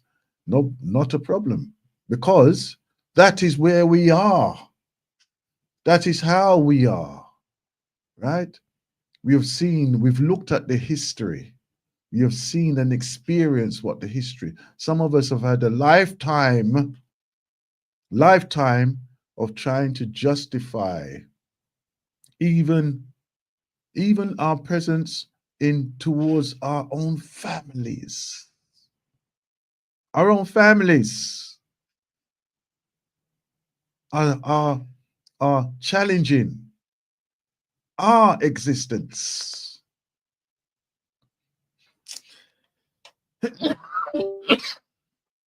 How can that be? How can that be? Yeah? How can that be? And all why? Because of the unculturalized behavioral patterns that has been established within many a household. What type of foolishness can that be? Really, what type of foolishness that is? When the entirety of the family starts to turn against you in one way or another. Yeah? More often than not. We can have accounts of what's happening amongst us, to us. And I would say to those who would speak onto it, by us as well. Oh, hold on. I'm going to have to come back in a little while. All right? Try and calm the dry throat right here. Calm my dry throat. Oh, no, not you. I want this one here. I want this one here. Luciano, come through and tell them something. God is God, and man is man. It was God who created man, so don't get it wrong. God is greater than man, much greater than man. God is greater than man, much greater than man. Don't ever be mistaken, cause your whole world will be shaken. Cause what the men are saying is wrong, so wrong. I know they are deceived. What they all believe, that man is equal to God. So wrong. God is greater than man, much greater than man. God is greater than man, much greater than man. And they are not feeling all those who are saying that there is no God that got them on the mind. And where would we be today if it wasn't for Yahweh? Mankind would all just be the away. Oh, Lord. God is greater than man, much greater than man. God is greater than man, much greater than man. Lord, no one that was born from a womb should be worshipped that deity. God in fact and in truth, each man was born to serve the Almighty in truth and in spirit. It's time that we face it. God is the life in you and me. Oh, yeah. God is greater than man, much greater than man. God is greater than man, much greater than man. Ooh.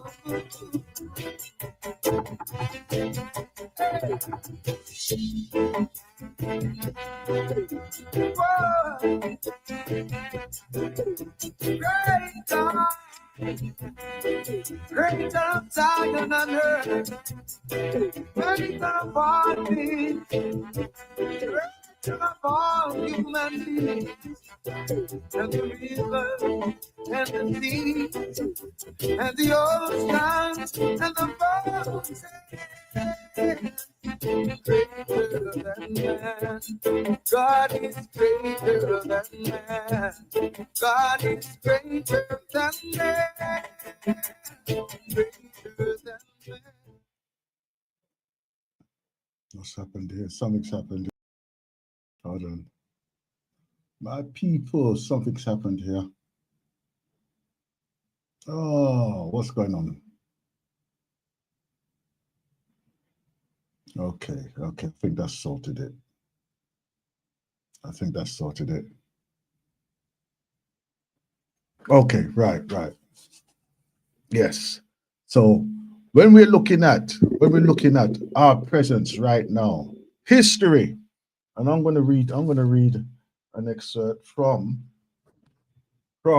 Hidden in the Shadows, of Ancient Britain, an erased African history that is restored. Right, and that's by one of our presenters here, Sister Shanice. Okay, let me just read this one here, and it's in the portion what says why history is important. History can empower and denigrate a people and the history of Africa and Africans taught in the Western education system is, for the most part, a distortion and misrepresentation of the true history designed to denigrate Africa and Africans. So true. That's only the opening part. That's only the opening part, right? The power of history to shape the minds of individuals and the entire society should not be underestimated. Western systems, organizations, and institutions cascade out like a vast net that goes beyond the oceans, and was it derogatory perceptions of Africa that is instilled in the minds of the global population. Let me turn the page. Negative pseudos, Afrophobia, narratives, miseducation, and false narratives have done considerable damage to the image and the status of Africans. That is a thing that has happened so true, so often, and so not even just often, but so regular, to such an extent that we are just immune to the whips of society's injustices that they have imposed on us for so long. This is a time now, as it says, and what we have been doing with the Blacknificent show, developing, evolving, and rising above what is right now. Empowering our communities like we do here on the Galaxy of Fubi.net. 41 years and still going. 41 years of de-brainwashing. That's what we do here on the Galaxy. Various presenters, those who are present, those who have been before, right? And still those who are to come as well.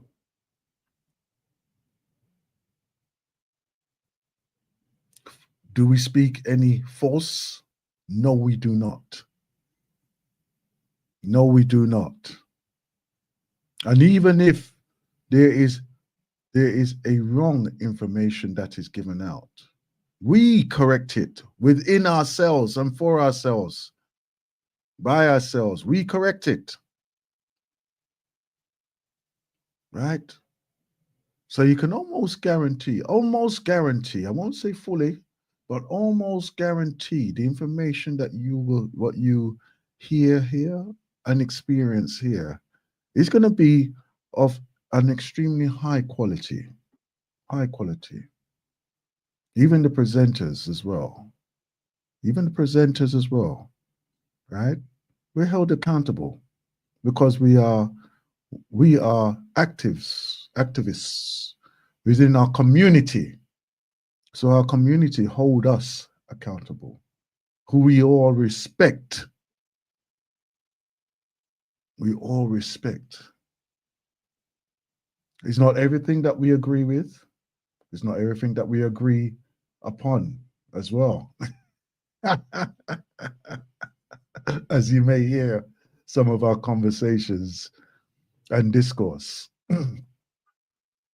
But each way, any way, there's always that way forward. Every day, every way that we can. Right? And yeah, let me just check on something here. I shall return very, very soon. Right? Let me give you something here. Hold on. Why is this giving me all over the place? It's throwing me all over the place today. Just when you was going so nice as well, isn't it? You was going so nice. Oh, yes. Yes, now. Rasta stepping through. Let me tell you, Mr. Money Combination. They have to take up India. We are the children of God who face the and from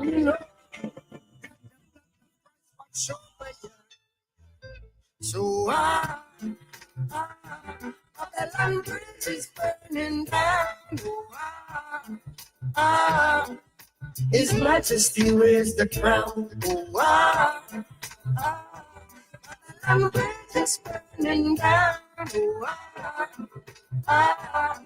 King Selassie wears the crown. To be fair and the friend that you keep on the road that you walk. Keep the light in your heart and stay away from the dark. Oh yeah. Anywhere that you go, be right where you are. This is survival. You trust and no fears no wider. Babylon Bridge is burning down. His Majesty wears the crown. Babylon Bridge is burning down. King Selassie wears the crown.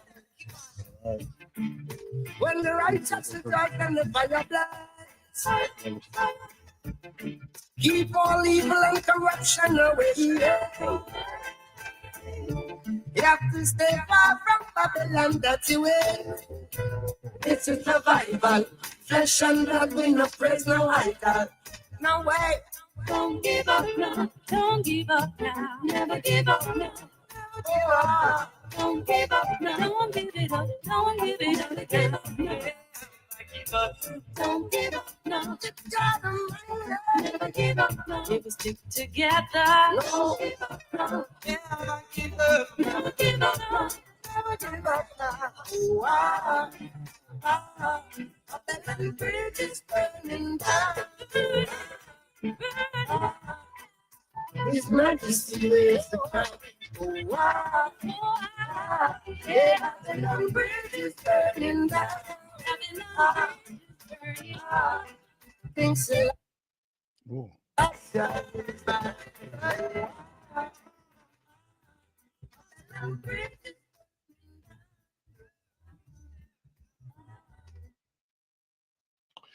yes. Oh, come on now. Come on now. Bring it back together. Bring it back together. That's it. Okay. Just a moment, my family. I'm just doing a little thing here. Just doing a quick one. Just try to reach out to our sister.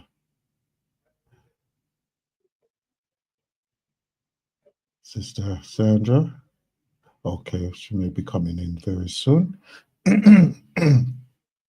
See that she has seen the messages there. All right. Okay.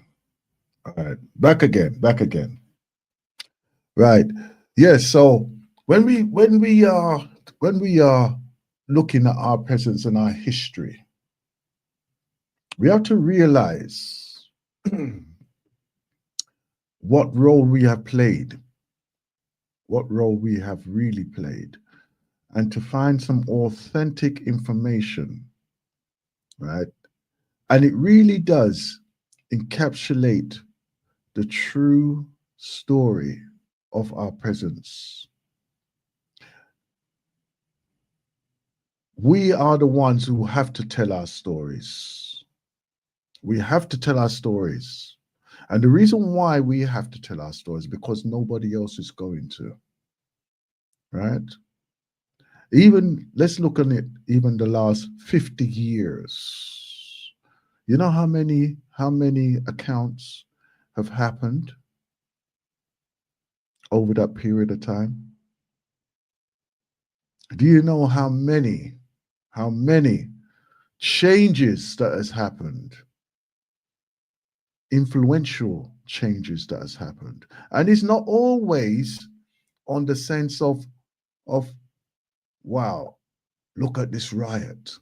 Oh, look at this upheaval. Look at this, what the police have done. No. Because if you look on the other side of the influences, and I keep emphasizing that influences because it is the buzzword of the moment, being the influencer and the influences. That's the reason why I'm using it so often. The influences that we have had and made in our societies of where we are actually living, right? We've had those individuals who have excelled, right? Even in this area here, right? We've got one of the most brainiest families. In other words, young children, where the parents have educated their children to such a high level,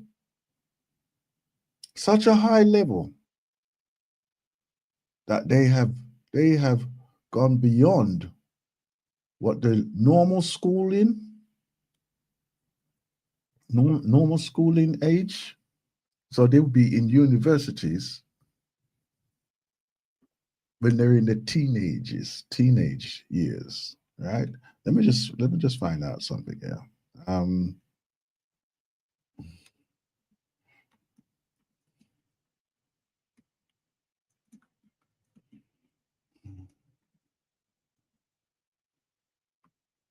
I'm sure it was Cambridge that they went to.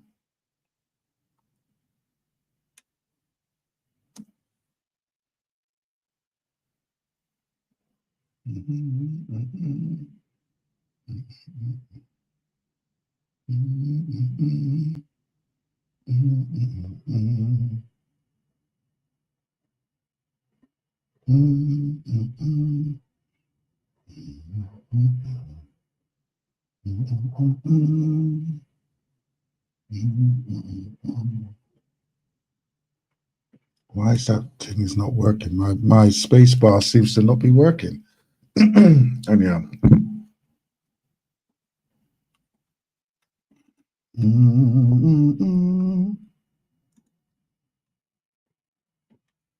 Oh, come on now. Why is that not working? You see? I have to bash it. Maybe I need a new one.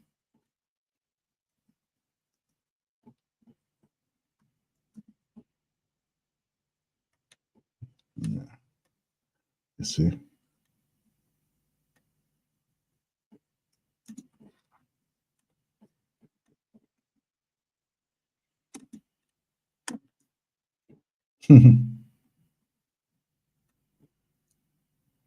That's it.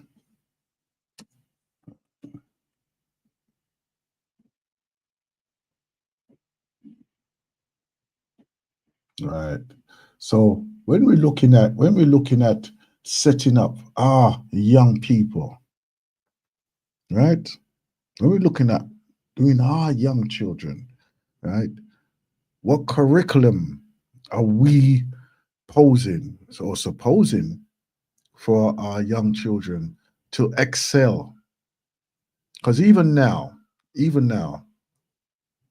those who are doing well, there are those who are doing well, right? But the percentage of those who are passing, is it because of the area that they're actually living in? Could that be a deciding factor, right?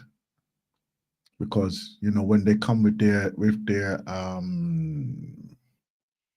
surveys and they give out their results, how many of our families are, on the average, being of the average passing, or those who are excelling? Because you know how some of us can be. Oh, you must be at the top of your class. You must be able to pass. And seeing how it's depicted now in some of the medias and the mediums, right? That our youngs are really taking it to heart, They're really taking it to heart, right? Can I actually do this? Can we actually excel with our young children as they are right now? Right? Is it possible for a future for our young children, even within this society as we live in right now? Right? Can we see a future for them? And obviously there must be some kind of a future, because if we don't have that, then where are we going to end up? Where will we end up? We have had, over the last, I would say, 50, 60 years to really establish ourselves. And even now, like you, Sister Sandra? Sorry? I could hear the background, That's just the normal humdrum of the road. life. Greetings, Blacknificent family. Greetings. Greetings. And yeah, I'm just explaining one point here, that even with the education that we have right now, is it going to be sufficient to be liberating? Is it going to be sufficient to be liberating? And don't get me wrong, there are those who are excelling in their lives, but is it going to be to the extent of being a subservient servant of the system that is here? Or is it literally going to be liberating? Right? And we know that there has been individuals that have gone left from here within the time in the last 20 years or so, that they've gone left from this education system here in the West to go and run and liberate their own countries, right? Their own regions. They become head leaders of their regions. So we know the pathway is there. The pathway is there. So what's going to strengthen us to really establish our identification of what we really need as diasporians, not only as diasporians, but also as citizens of the new Africa? And I'll put it that way as well. Anyway, greetings, my sister Sandra, greetings. And Greetings. I apologize for not giving the link prior to the show, because it just, you know what it was? And I'm going to blame you for this one, right? It's the conversation we was having before, right? And then it just completely slipped my mind to send them the link. I'll accept the blame. Good. Anyhow, conversation today, or theme of conversation today, right, is how are we going to be moving ourselves forward into a new mean, right? And I want this to be, sorry, into a new mean. New me. New mean. M-E-M-E. New mean. M-E. M-E-M-E. Mean. Me. Yeah. Way of thought, way of change of life, or a new, fresh way of looking at things. Okay. Right? And to keep the momentum of those of our past, because things that happened in our past has caused us to have to make the changes, right? They've caused us to have to make the changes. So therefore, when we are speaking it as we are now, right, we have to be speaking into the changes that needs to happen. right? We have to be doing that. We have to be taking that step forward, putting ourselves in that uncomfortable position, right? To tackle what needs to be done, what needs to be said, and the actions as well, what we need to take, right? So, let's investigate that in our conversation distro. Okay. So yeah, so Sister Sandra's just out for a moment, and I'm sure that she'll be back in a moment as well. Right. So let's put that into our thought right now. Right. Let's put that into our thought as we go through this segment of the show. Right. We had the ancestral voices, which established our presence, right? Pre-colonial, pre-colonial presence, you know. And the thing is to familiarize ourselves with the journey that was, and then seeing what needs to be done to make our presence into the future as well, right?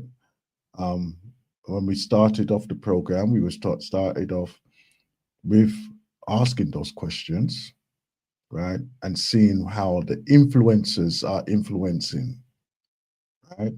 And the reason why I picked that and keep emphasizing it right now, because it's the trend word of the moment, right?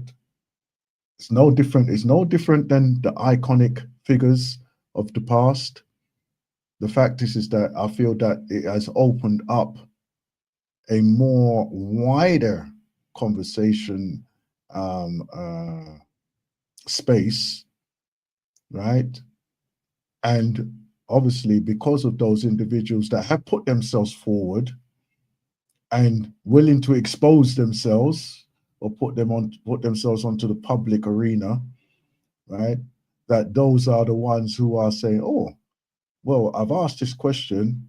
Where's the answer?" Right? And it shouldn't stop any of us from doing that.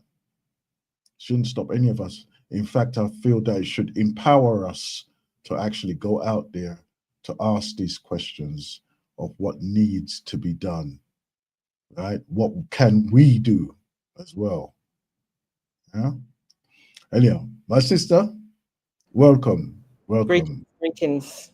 welcome. It's an interesting conversation. It's actually a deep conversation Mm-hmm. that requires thought. Yeah, yeah, And deliberately so.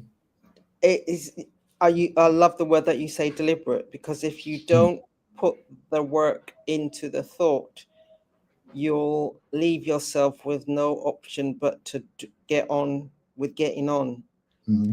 being confused by the shiny things, being distracted by life, because life is going to throw you that proverbial curveball, round ball, square ball, any Mm-hmm. ball, bouncing ball. But unless you're prepared to take the time out, and it's not going to be a thought process that's going to be, you can't put a time on it. No, no, no. You It's to can't, set it in motion. yeah. And that's the thing, it's setting that thought in motion and keep Mm-hmm. revisiting that thought Mm-hmm. in order to work out and overstand the Mm-hmm. purpose, to recognize and overstand what can you do, what is my purpose, Mm-hmm. what's my role. Bearing in mind we all signed up for this life, this existence, however it's rolling for you at this present moment in time. Mm-hmm. We all signed up for it. But within that chapter, there is a very big chapter about our purpose, the me. What's my role? Mm-hmm. What can I do? How can I do it? Why do I do it? Mm-hmm. And wrapped up in all of that is going to be the thought. Mm-hmm. Mm-hmm. And it's not thinking into paralysis, that analysis paralysis. No. It is that thinking with taking steps with where you are, rather than thinking about where you just want to go and sitting there until when you arrive, because there's no magic carpet. There's no genie in the traditional sense that we were taught as growing up, in terms of you rub this lamp and this genie comes out. There is no such thing. You are the genie. You are the lamp. You are it's something inside of you. The it factor. So what work are you going to do? What work do I do? What work do we do? But it has to start with you first, as the individual, the I. Yeah. And then you end up touching all the other, from a ripple effect, becomes a we. It becomes a movement. It becomes a way of life, not only for you, but potentially for others. But it's the case of, are you prepared to do the work?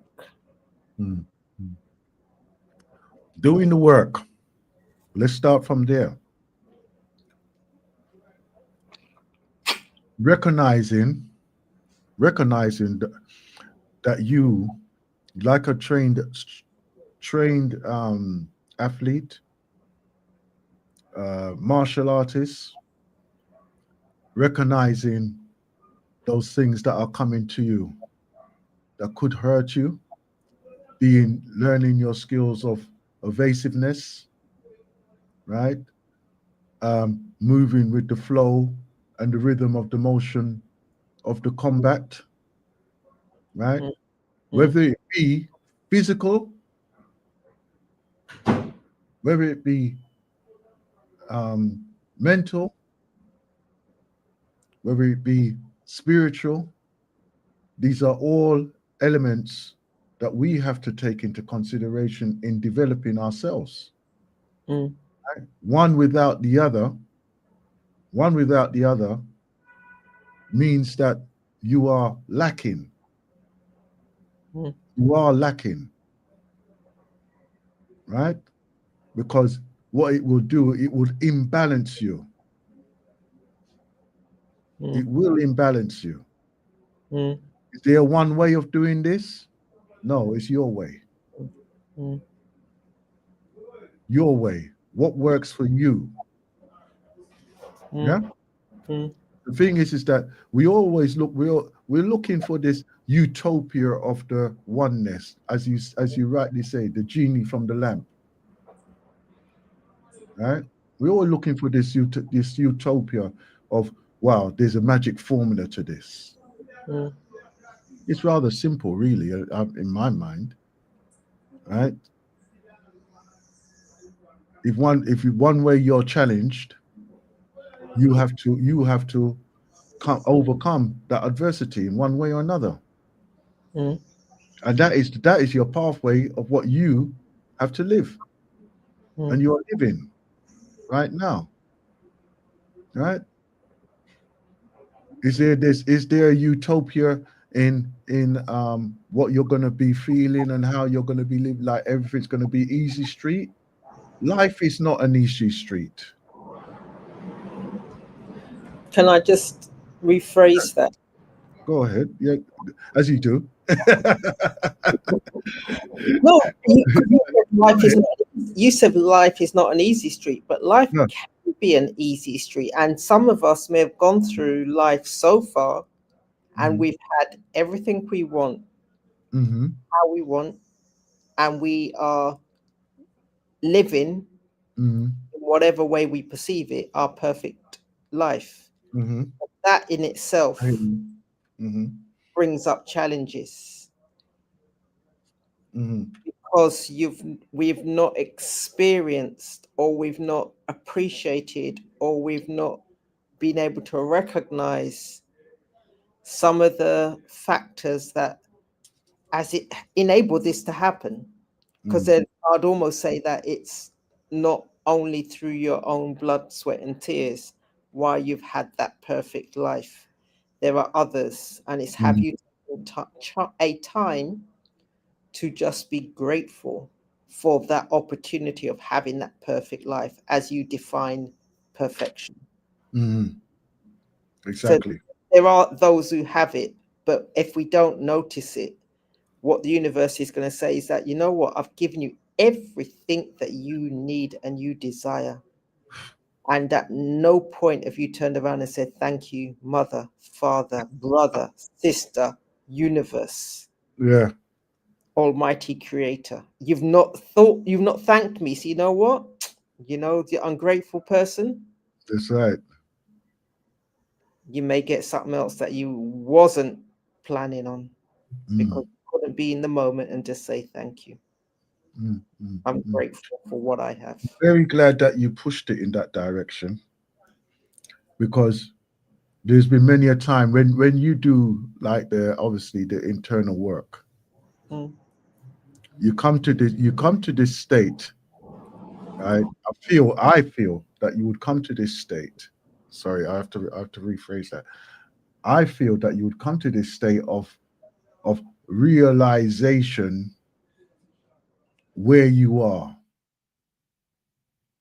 right? And when I say where you are, you come to this realization that, wow, what a journey so far. Yeah. And if you take that moment to just say to yourself, you know what, let me just look at what I've done, and like even to just review where I am, how I got here, who has been part of that, right? Moment of gratitude. You realize, you know, well, in my case, it really humbled me. I get that feeling when I'm by the sea, you know, not really, just in that time, I'm thinking, wow, I'm on this piece of land here, but there's so much more vastness that that I could go and see, I could go and experience, right? I had that experience again when I was in Egypt, right? And then just looking at the stars, right? All the heavenly bodies. We say heavenly, the in the sense of that they are there, right? And it's just like, wow, this is what's going on. How comes I can't see this? I've never seen this. But I was living in that mire of the city life. So therefore it's hidden away from me. You know? It's hidden away from me. But like, you know, when you're there and then you see how minuscule you really are, and then you think, well, obviously I'm here for something. I'm here for something. So what is it that I'm here for? Hmm? Have I been wasting my time? Come on, yeah? So Go ahead. Go ahead. wasting your time, I don't know whether or not that's the right word I would use. I'm not sure what the word is, it will come to me. But I would say no, you're not wasting your time, because there's still lessons which you're learning, and there's still experiences that you can savor, and there may be lives that you're touching along the way, or work that you're doing inadvertently along the way that you've not appreciated or you've not acknowledged. So I'd say you're not wasting your time. But the one thing that I would, going back to one of the things that you said, I've recognized, and there are authors out there, and I don't know who the author is for this, but they talk about life's big seven. And looking at all the various, not if you're fixing one element, you need to also think about the others. And you mentioned it in terms of whether it be spirituality, whether it be family, whether it be faith, whether it be employment, whether it be finances, whether it be philanthropy, whether it be friends and fun. So they talk about the 7 Fs. Like I said, I'm not sure who initially coined that in terms of 7 Fs, but I recognize it in terms of if one area of your life is flowing in abundance, but the other areas aren't, you will come to a point whereby it's like that wheel on a circle. You're going to come to a point where rather than it going smoothly around and you getting on and doing what you're doing and living on purpose, living in your dream life state, you're going to come up with a obstacle that's going to just ensure then that that tire is no longer moving smoothly because faith isn't, and this is faith in terms of whatever journey and faith journey that you adopt or believe in. I'm not saying one's right, one's wrong. There is an element of faith that I need to arrive at in order to feel comfortable with where I am at, to feel comfortable in terms of having these conversations and having the dialogue, because I've done the internal work in terms of what does faith mean and look like to me. When I think about the family, friends and fun, I think about the employment. Am I working for somebody else and happy in doing so? Or am I working for myself and happy in doing so? It's finding that balance in whatever it is that you are doing. And if you're not happy, doing the work from a purpose point of view to say, okay, my purpose may be to work for somebody else where I can touch souls, I can serve, I can be in a hospital, it may be doing something for somebody else, but that's part of my purpose. Or it could be, or it may be working for myself where I've got a different reach. I've got a different way of touching others. I've got a different way of impacting not only myself, but those around me. Yeah, exactly. This is what you have to do. You have to do this analytical look at yourselves, right? Just to even give you a foundation to start from, right? Before before you even ask for the resources, right? Or even research for the result. You see, I'll get into the I'm going into this manifestation stage because this is where you and I come from in this, right? So, and in a sense of that, put yourself in that state and receive what is there, right?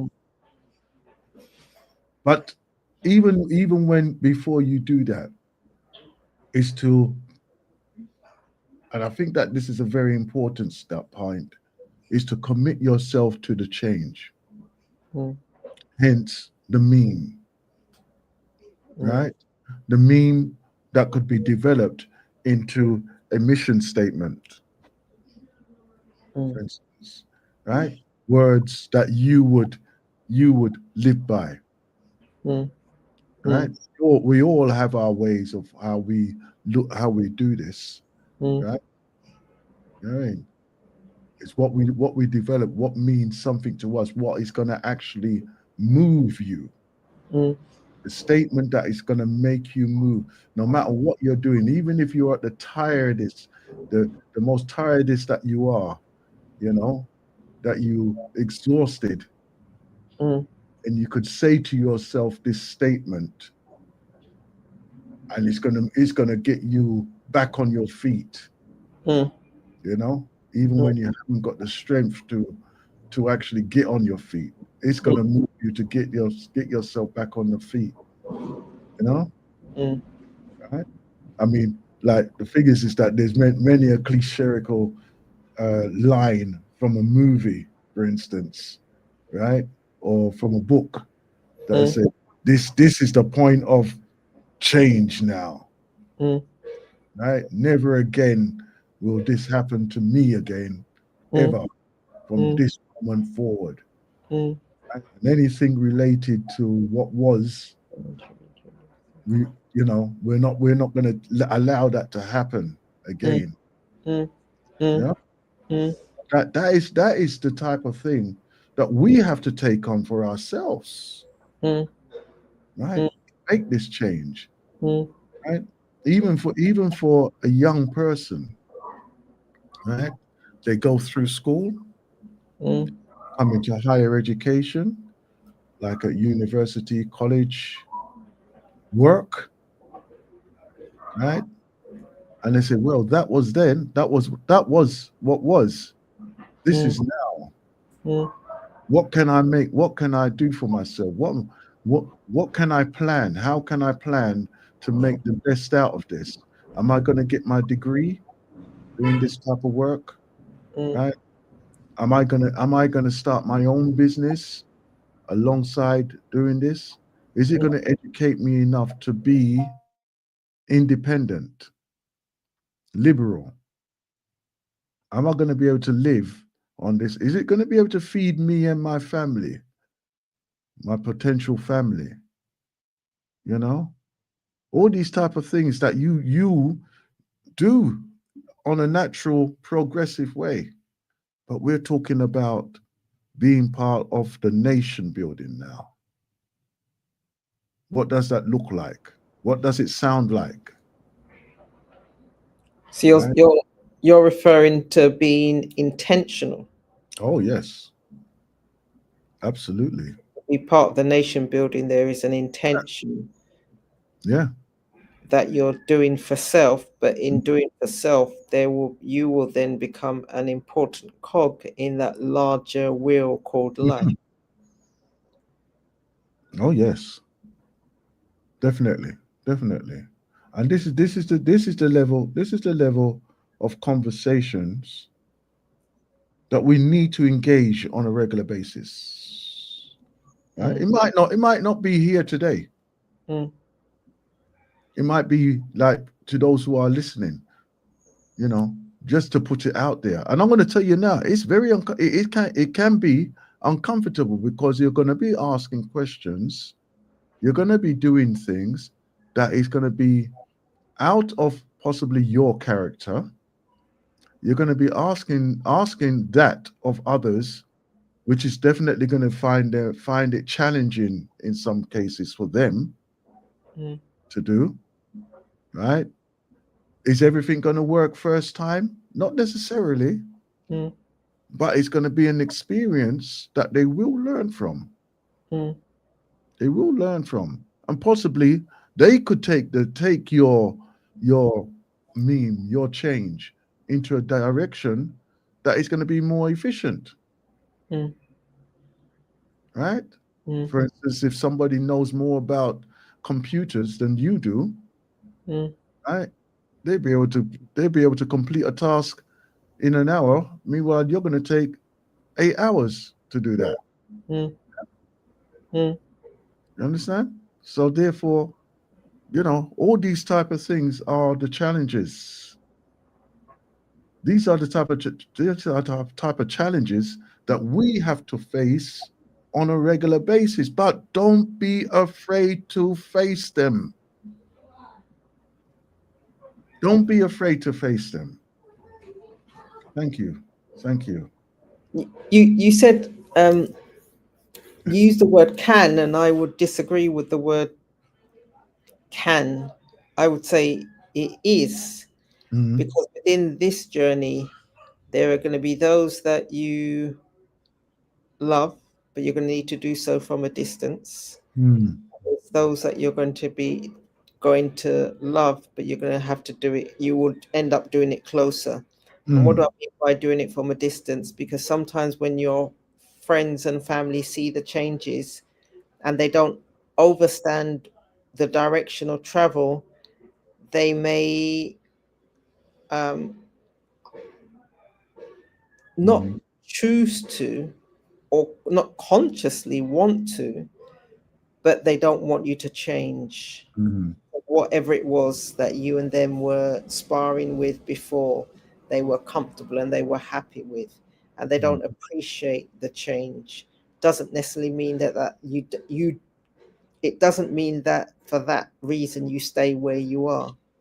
It means for that reason you need to keep growing, because you will find your tribe, you will find your space, find the like-minded individuals, and you may not find them on the first hit, but as you grow and as you develop and as you work on self, you will find the rhythm and you'll find the space.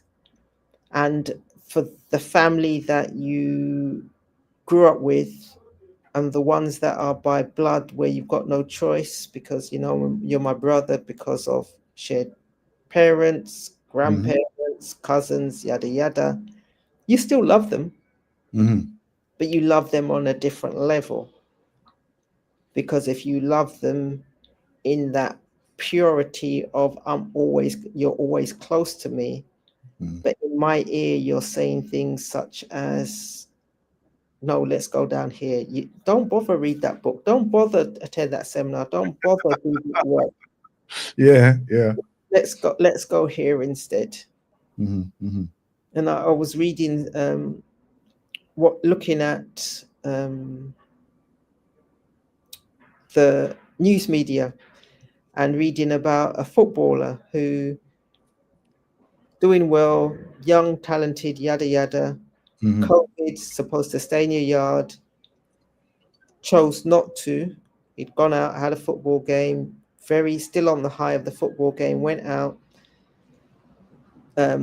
He was accosted by some masked other people, 5 of them. Fight broke out because he wasn't prepared to hand over the watch. Fight broke out. By the time it ended, he managed to get himself in his car, get himself home. Blood, called the ambulance. That was the end of his career. At that level, he still plays, but he recognizes then with the wounds and the scars, it's not as it was. So that would have been either his friends saying, yeah, come, let's go out and just chill. That would have been him thinking, you know what, I still need to have some fun, yada yada. So the work is not easy. The dedication is not easy. The choices you make may be uncomfortable. Does that mean you don't make that choice? I would say no, you need to make the right choice. His choice for what it is now may have been the path that he was meant to take. It's only on hindsight you can see sometimes that decision was actually the right decision. It didn't feel right at the time when I did let the family and the friends go and I moved into a new circle. It didn't feel right, but when you look back at it with the hindsight that you have and the wisdom, the knowledge that you now have, the question is, do you still feel the same way? One of the things that we have to realize as well, again, right, that things will change. And the reason why things will change is because you're asking for the change, right? What we're comfortable with may not be what is necessary to make that change, right? So accepting that there is going to be a change, right? One of the things that I think that a lot of us find challenging, right, as well, is leaving individuals behind. And I won't say, sorry, no, that's wrong with me to say behind. They're not part of what necessary changes you need to change to. Right? Obviously, you know, we would want the best for all those around us. But not necessarily they're going to serve us in the future. Yeah? Right? Or serve us with the process that we need to go through. You mentioned about that, like, you know, reading, taking time to do studying and all that. You know, not every social event you're going to be able to attend. if that's what it takes, Mm. right? You may have to change location Mm. as well, Mm. right? So that boyfriend who don't want to become a husband, or that wife, girlfriend who don't want to become a wife, Mm. have to be left where she's deciding that she wants to stay. Mm. Mm. Right? So Mm. you know, and also in life status as well, because you may have to give up a lot of things that you've had before Mm. to get that momentum to go forward again. Mm. Mm. Mm. You know, Mm. some people don't want to give up them things. They don't want to give it up. You know. Well, I know when I was listening to doing the mentorship, um, Jamaican Diasporic Mentoring Academy, Mm-hmm. mentoring the young man, still mentoring him, and he was interviewing the pilot, and the pilot made clear when he was speaking to the two young soldiers, the two young brothers, the two young men, Mm-hmm. they need to be conscious about who they choose as their friends and family if they're going to take this on as a profession, because they're not always going to be home, because if they're flying and they're out flying, you can't be reached. Mm. So you've made a decision in terms of your career choice, and you need to make just the same earnest decision about the people that are in your lives. Mm-hmm. So recognizing then that from a career point of view, we may or may not have thought about it, but from a life point of view, it's definitely something that comes at you on a regular basis. So anytime when you're doing the work, you're going to get your friends, family who's going to say, yep, they recognize the changes, and you're going to get your friends and family that turn around and say, yeah, let's go out. Mm-hmm. Let's Yeah. do this, let's do that. Yeah. The question I would ask you to ask yourself is, if I put this off now, Mm-hmm. do I appreciate the fact that my purpose and my goal and my intention is greater than this event, this function? And more often than not, if you think about it, you will appreciate or overstand the fact that there'd be more functions, there'd be more opportunities to go out and meet and laugh and joke and do except X, Y, Z. But for here and now, there's still work to be done. So let's Exactly. buckle down and do the work. Yep. And it is vital that you make that decision and your commitment to it, right? What I found challenging when I was working away from home was obviously being away from my children, right, and my wife at the time, right. But at the time, as I saw it, it was a extra financial means that I would get from that, right?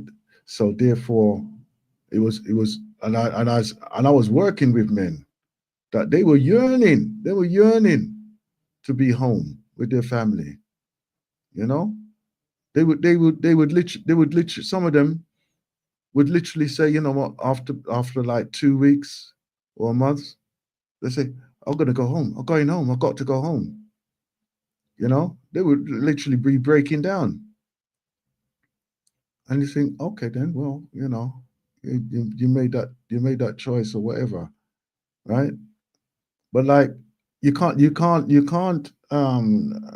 Well, we never did like say, oh, you know, you're weak or you're letting us down or anything like that, because it could happen to anybody, right? I remember the quickest one. This was the quickest one.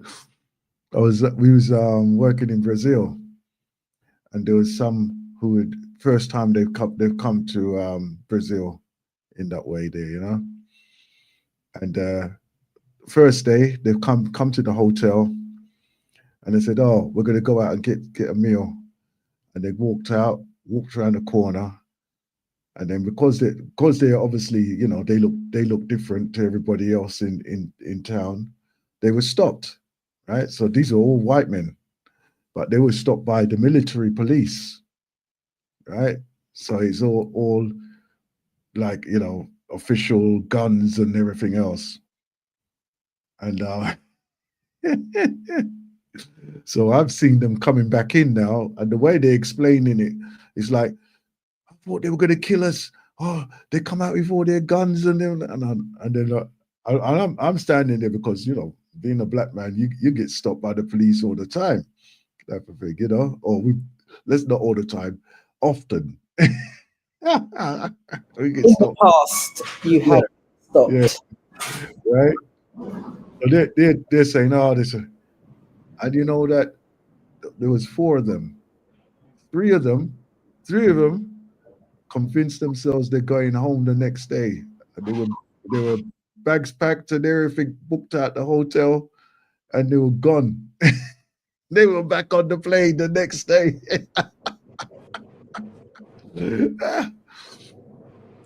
But the thing is with that, right? Obviously, they've never encountered that type of thing before, right? Whereas I was sort of like, look, the way they were speaking, I found it like pretty funny that these white boys were afraid of being just stopped, and not, but the way how they obviously, if it's the first time that's happened to you, obviously it's going to be like a bit traumatic, but not to the extent that you're gonna lose your life or anything like that. But that's a reality for so many of Mm. people. They never experience the life that we've experienced, being like black people, and then getting stopped on a regular basis when we were young children, being stopped by police on a regular basis. So we're kind of conditioned to accept that, like with life, right? Why are we accepting the lesser? Meanwhile, we could be the more. Yeah, Mm. Mm. well, in my opinion, we should be excelling, right? If we got the resources on our piece of turf where we're originating from, the tables need to turn. They should turn, right? They can only turn as far as in the direction or as much as one is focused in Mm-hmm. order to make that happen. Mm-hmm.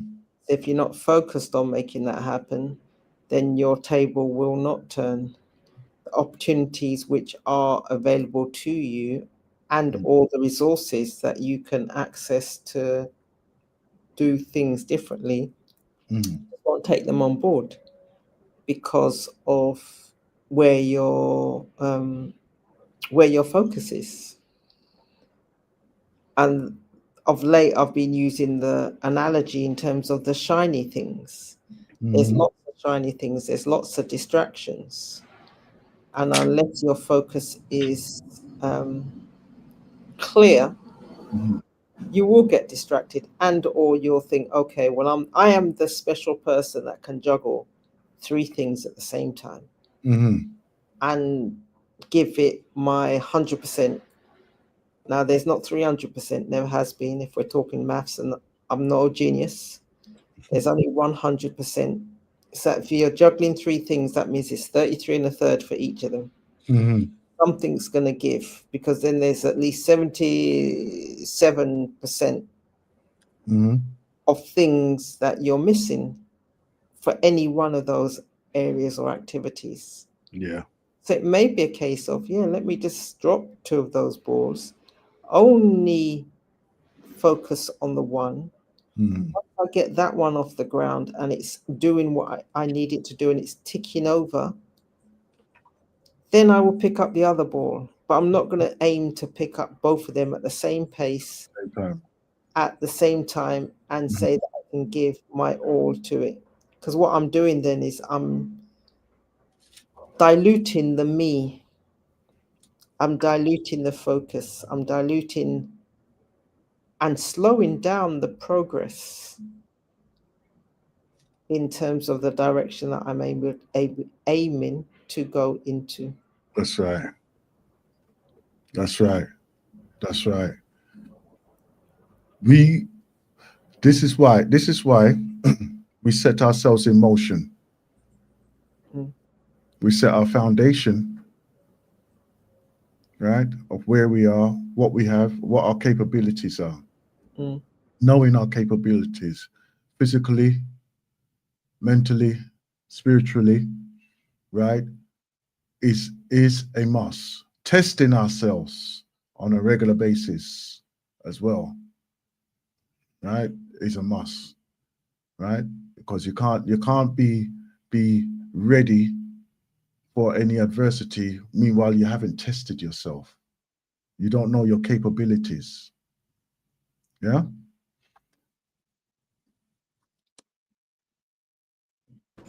And it's interesting that you say that and you use that language, because it's so true. Because opportunities will come, and sometimes people say, oh well, I've not had the opportunity, I've not done this, I've not done that. And I remember on more than one occasion I went for interviews, and I had what I felt was I'd done all the work. And then I figured, but hang on a minute, I didn't actually get the job. But I'd done all the work. But the question I now look back on historically is, did I do everything that I needed to in order to get the job? Or did I do some of the things? So I've done the surface level. So that means I'd worked on the application form, and I'd nailed the application form. I always nail application forms. For me, application forms were writing competencies and the language. Once I'd worked out that this is how you play football, the goal is over there. Yeah. It's always going to be so wide and so high. Sometimes with application forms, the goalpost gets moved. I hear that and I recognize that. But there are some fundamentals. I worked out what the fundamentals were, and I played the game. So I'd always get interviews. I'd get interviews at the same level, the next level, 2 levels above. And people are looking at me, how comes you get it? Because I know how to play that game. The difference is I didn't always know how to play the interview game. And the way I think is faster than the interviewers. I just put that down to the faster than the interviewers, because I've worked out where I want to go, and you guys are still at the beginning of the page. I've worked out to the end of the book, but I need to slow it down for you. When I worked out that I need to slow it down for you, then again, I recognized that there was another piece of the jigsaw that I needed to get right. So it's recognizing then that within everything that we do, there is the preparation, action. There's also gratitude. Let me not forget the gratitude, because was I always grateful that I knew enough in order to get the interviews?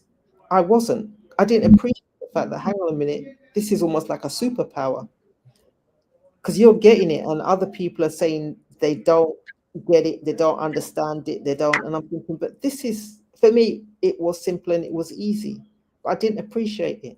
I didn't give gratitude. This is one of the things that what you just touched there, superpower. Once you realize that you are proficient at this, right? It does seem like that. You have skills, right? And it doesn't have to come in the wow, I've just scored a goal. You could be skillful in just being supportive to others. Right? You just know the way. You can look at something, right? Like for instance, when I was in my engineering career there, I literally could look at a plan, right?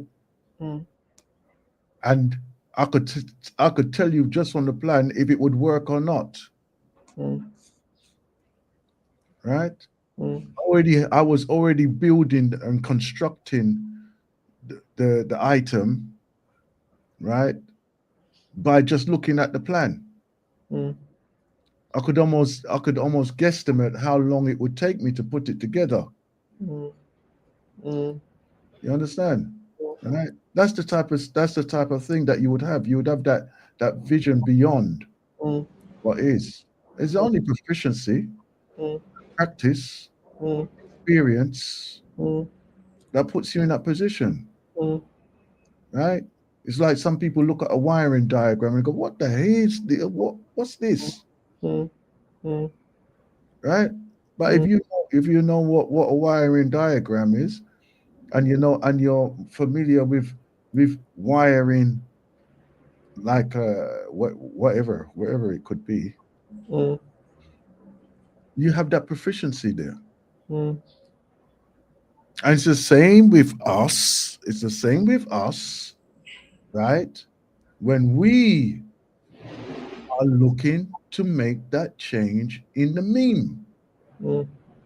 If we don't put ourselves out there, we don't challenge ourselves, we won't recognize those points of where changes can happen, Mm. right? If we don't put ourselves into those council meetings, right? We Mm. won't hear of the changes that are potentially going to be affecting us. Mm. Yeah. Mm. If we're not familiar with the languages that these parliamentarians are using, they will tell you everything. But the fact is we're not attuned to what they're saying. Mm. But they're telling you everything. Always remember one time. I think it was Callahan. Was it Callahan? One of them prime minister there. Mm. And he stood there outside number 10. And he says, "Well, this is it. New World Order. It's about to start." And then he continued on to some other stuff. And I go, whoa, what did he just say? What did he? And I had to look, look it up again. And I got, I'm sure he said that. Mm. And he did. He said it. Right? I know that he was drunk at the time, Mm. because I know that I'm not supposed to chat foolishness like that in public. Mm. Right? He definitely was drunk at the time, though. Right? Mm. And he just flippantly said, yeah, well, New World Order is about to start now. And then I thought, whoa. And I mentioned it. I mentioned it to somebody. And then we looked it up, and it was there, right there. The man stood up there and said it. Mm. But if you're not attuned to hearing that, and you're not attuned or expecting those type of things there, Mm. it will just go past you and you don't even know. Mm. Mm. Right? Mm. So these are the reasons why we have these type of conversations. So, No? so another way of looking at it, and I know that I've used it, and I've been in events whereby they've used it, and they've played audio or played a video clip, and everyone's watching the video clip, and then they stop it, and what did you see? So we're all talking about what we saw. Mm. And they say, are you sure you saw that? So they play it again, but they slow it down, and in slowing it down, you see the animal in the background doing, Right. or the men playing basketball, and you're thinking, hang on a minute, I didn't see that first time round, because you weren't attuned to it. But And it's there. Subconsciously, it's there. we often miss a lot, but we often pick up so much. The question is, do we? Because our brain picks everything up. Yeah. It's like with the scenery. As you're speaking, that the scenery with Michael Jackson videos. He might have some graffiti that says a message in the background. Yeah. Right. Yeah. and he was actually renowned for that. But Yeah. yes, and I've watched something and it's saying, hang on a minute, yeah, there was a lot more happening than I appreciated at the time. Yeah. But it's the fact of, do you pick up on it? So you can only pick up on it if you're in that listening space. If you're in that, I am having a conversation with you, I'm having a conversation with the Blacknificent family at the moment, but am I focused on just you, or am I focused on other shiny things? Exactly. Am I watching what's happening out there, or am I actually talking to you? Am I conscious? Because I'm picking up everything, so I don't physically have to look over there to know that there's a bird singing. But in being focused, am I focused on what I'm doing? Am I allowing the other shiny things to take precedent, to take me off guard, off track? And part of me going off track and off piste isn't necessarily means that it's wrong. It just means I've got a lesson that still needs to be learned. I've got work that still needs to be done, and that work will inquire, that activity will require a bit more soul searching, a bit more focus, a bit more overstanding in terms of, hang on a minute, you would not necessarily have gone down this road had you been in a different space. But you've still got a lesson to learn. So whilst you've still got a lesson to learn, I'm going to take you down this road. Definitely. You know, we have been able to identify, even today, we've been identify the potential that we have for change. Right? It's for us to activate that potential now to such a level that we can recognize when the changes have happened and to keep that momentum moving. Right? Be careful what you ask for, you know. Because you will receive it. and that's the thing. That's the thing. Sometimes we think to ourselves, oh, well, why me? Woe is me. Why me? You don't realize that it was a conversation that you'd put out there in the universe, whether it be the day before, 2 years before, or 10 years before, that it started that ball rolling. I've been listening to the Science of Getting Rich by Waddle recently. Is it Wallace Waddle? Not sure. And part of that, the author speaks about, it's that information that we put out there. Again, when I listen to the 30-Day Miracle Challenge, and James McNeil again speaks about the information and the data and the thought process. Again, when I've listened to other speakers and read other books, again, they talk about the information. So sometimes, like I said, we say, woe is me, but you've put it out there. The same way that sometimes you think to yourself, how comes they can always be happy? They're manifesting what they believe that they wanted. It's because of their thought process, what they focused on, and the work that they're doing internally. We can all get it, and there's enough for all of us. And that's the rich and the beautiful thing about it, is that there is enough for all of us. But we're not all prepared to do the work. Exactly. That's the difference. Hence, this is why we're having this conversation today. It's going to take work. It is going to take work. It's not something that's just going to fall in our laps. This is why historically, any changes that has happened, it's always taken work, right? By those, whether it be by their presence, by their education, self-education, right, to make a change. One of the things that I've been fascinated with for the past couple of months is Tuskegee, right? What it took to actually build that institution, and then those who actually went through that, right? mm, What was his name? George Washington Carver, mm, right?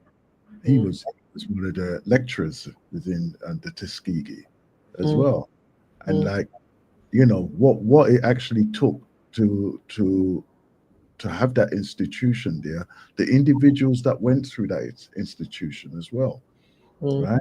Why is it that we can't have that level of entrepreneurial spirit even today? Although it has been displayed, it has been initiated in some cases, mm, right?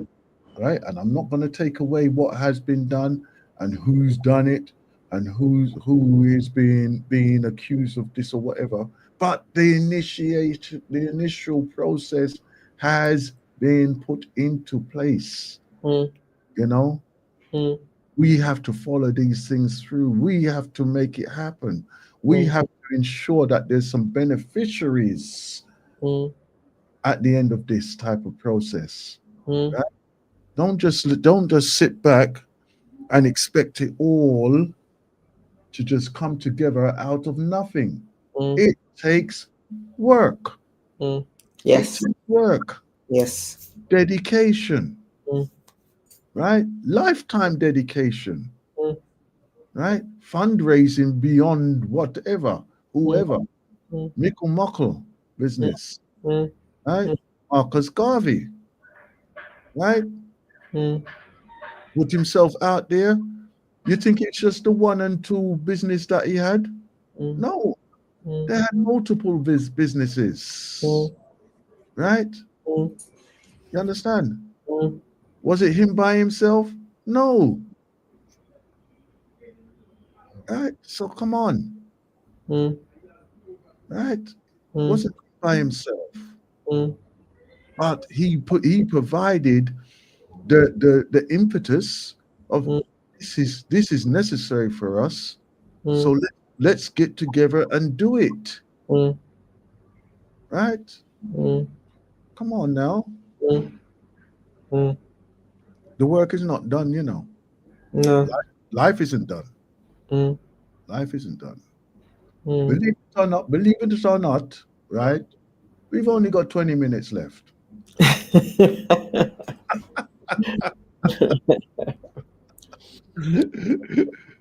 Right?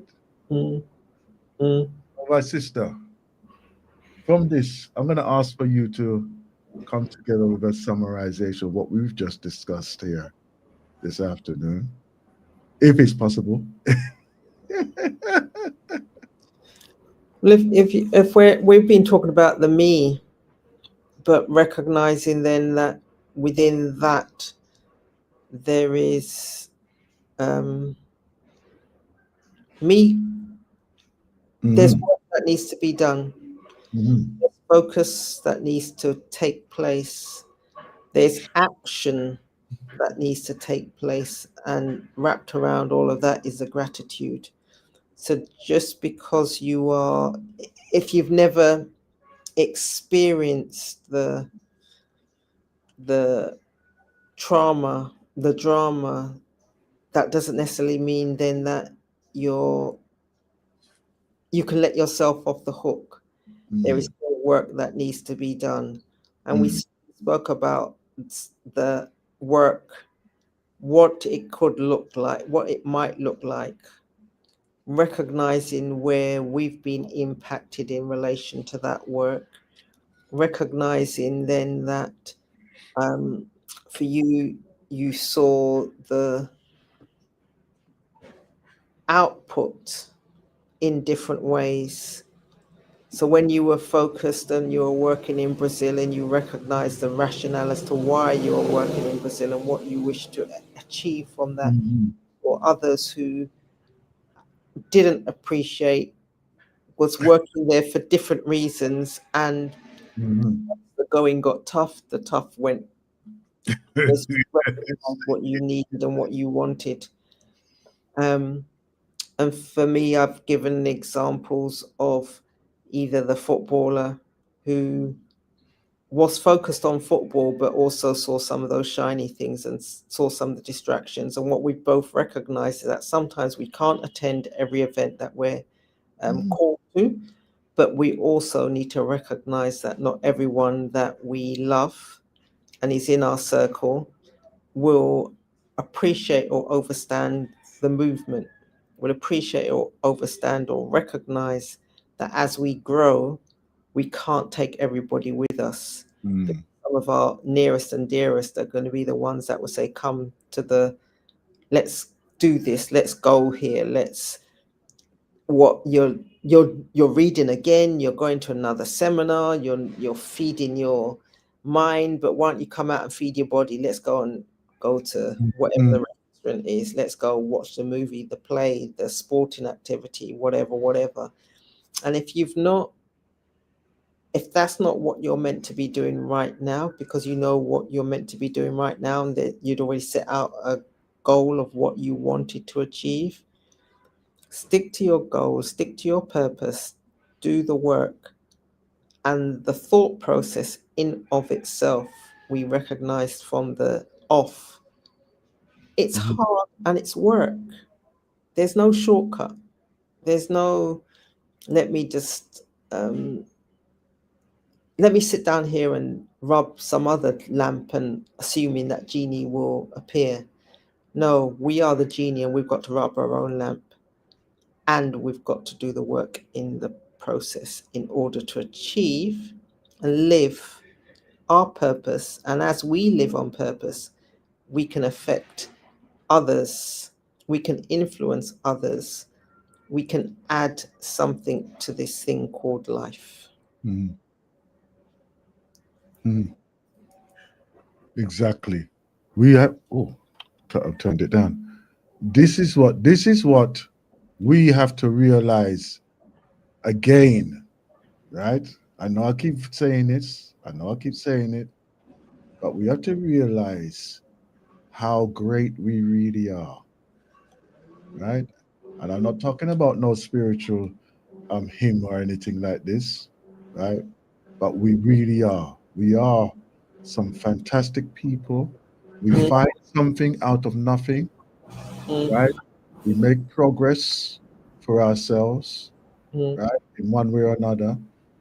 Unfortunately, there are influences or influencers that do come and disrupt us at time. But it doesn't mean say that they are the ones who's gonna be the ones who's gonna guide us into our next line and path of who we are and what we want. Hold on. Got a message from the great G in the sky. What are you saying?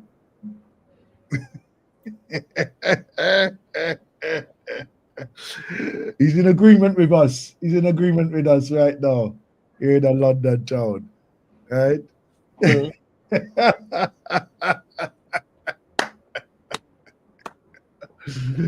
There you go. So you know we're on the right path because even he had to say pull up on that one. This one.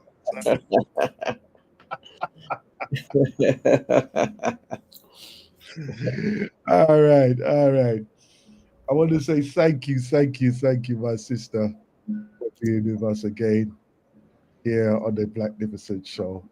Your presence is beautiful and ready. Thank you. Take over anytime. Thank you, Brother Aston, and thank you, Blacknificent family, just for the opportunity to share my thoughts and my views, and recognizing then that these views were come about through years on this planet, but also the work that I've done and the communities which I have been part of, and some I'm still part of actively, because the work never finishes. And the day the work finishes is the day that effectively I recognize that I'm ready for the next level. But then again, the work not go finish now. The work never finishes. The only time the work finishes is when you transition. To be Yeah. fair, and Yeah. mum, rest in peace, used to have a little plaque that I ended up writing on her headstone. Mm-hmm. My mother's plaque was, "God ain't finished with me yet." Not with you yet. He ain't done with me yet. So as long as I'm here and I'm still breathing and I'm still talking, he ain't done with me yet. The universe hasn't done with me. So I'm here for another. I'm here. I'm blessed enough to have woken this morning, and I give thanks. But it means then that there's something that I need to do today because I've been given another day. Living on purpose means you've worked out what it is and you do it. Exactly. Unapologetically, just do it. On purpose. I know that we use in certain terminology between us. We're in a standing of what it is, right?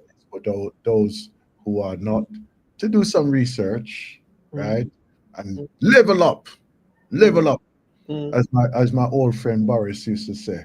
Right? I don't even hear from him anymore. I don't know where I'm there. But you gotta level up. We gotta level up. Anyway, listen, my sister, thank you once again for joining us. Have you got anything planned for the near future? So I am, and I keep talking about this, and this is one of the things in terms of living on purpose and taking action. So for me, taking action means I am going to be putting it out there in terms of some events, in terms of AI, automation, and having that conversation. There's so much happening out there, and there's a fear factor that some of us in our community have, or we say, oh, well, that's for the young people, that's for somebody else. We have a role to play because all of us, to be fair, have got an Amazon either on our phone or in our house, or a Ring doorbell, or a remote control that allows us not to have to get onto our feet in order to turn over the television. Don't have to get off of our feet in order to turn off the radio or turn it on. Don't have to get off our feet to see who's at the front door. We've all got the technology, but are we using it to the maximum? And for those of us who are using it in our businesses, have we thought about making the better use of that technology? Have we thought about in terms of how do we use the information that we have at our fingertips so it can benefit not only us but those around us? So there's conversations to be had, and I'm going to start having those conversations. Well done. Well done. And outside of that, I'm working obviously in terms of PAVE, Portland Voluntary Arts Association. Education.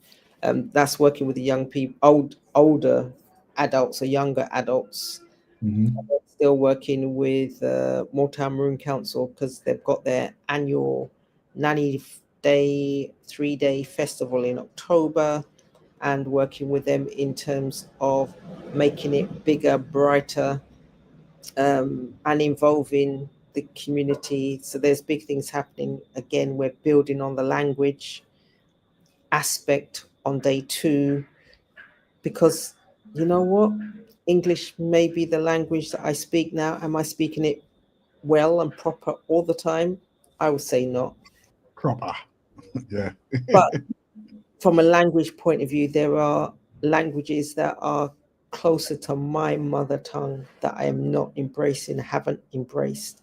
And day 2 is around the language, the Cromanti language, the Jamaican Creole language, the Taino language, that my foreparents spoke before they came here. So there's lots happening. Tahino, the Tahino language. Yes. A word. My word. You're busy as usual. Yes. You're busy as usual. Yes. Let me just share this little piece with you as we move into our outro. And not just Michael Jackson, even Rihanna too. And the musicians knew them both. This story is everyone knows Michael Jackson, the legendary pop star. But did you know that he got some lyrics of one of his songs from a country in Africa? And not just Michael Jackson, even Rihanna too. And the musicians sued them both. This story is wild. If you're a Michael's fan, you will know the song called Wanna Be Starting Something. Here's a short clip.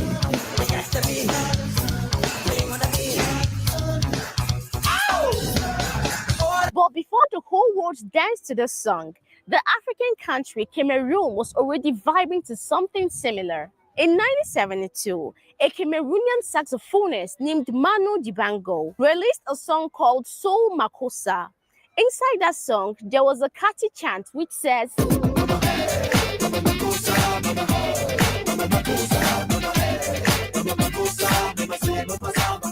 fast forward to 1982, Michael drops one of his starting something on his Thriller album, and that same chant appears almost word for word on his album. Oh my gosh. Sing it to the world. Sing it all night long.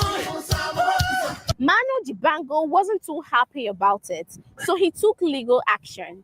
And in 1986, Michael Jackson settled him out of court. Case closed. Also, it seemed. Years later, in 2007, Rihanna sampled Michael's version of the chant on her global hit, Don't Stop the Music.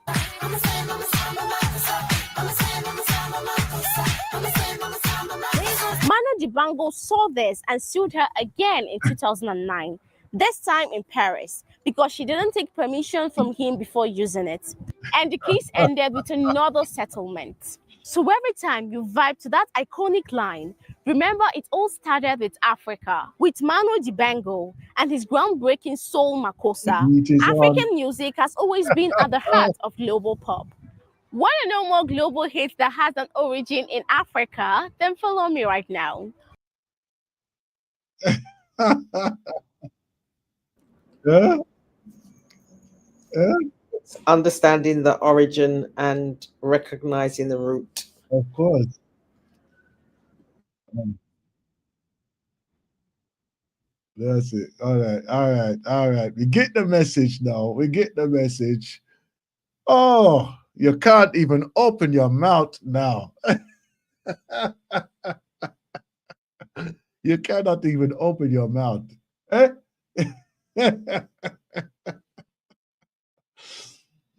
Hey, but then again, as we were saying earlier on, there's always a message in the music, isn't there?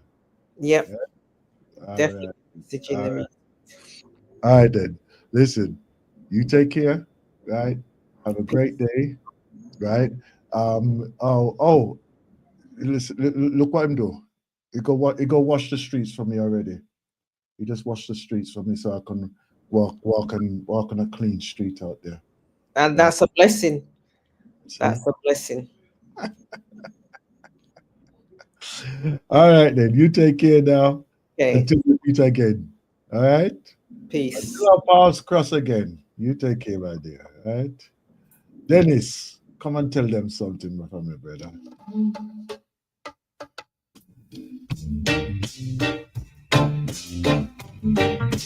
Oh, yeah, yeah.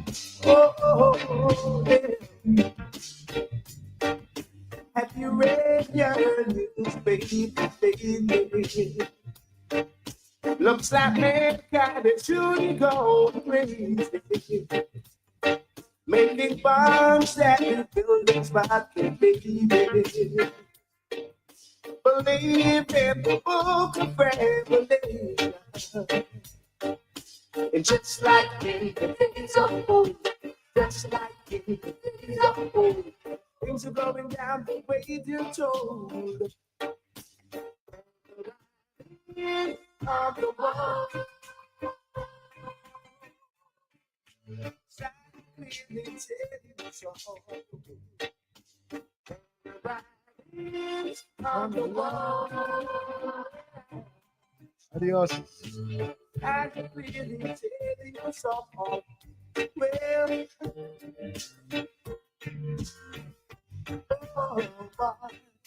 much profits I can do. Reaching lights to the view and the man. Even the changes of the seasons. Bring disaster and destruction for a reason. And just like in the days of old, just like in the days of old, things are going down the way you told. On the wall, sad and really getting us all. Right on the wall, sad and really getting us all. Oh my. Oh, oh, yeah, no,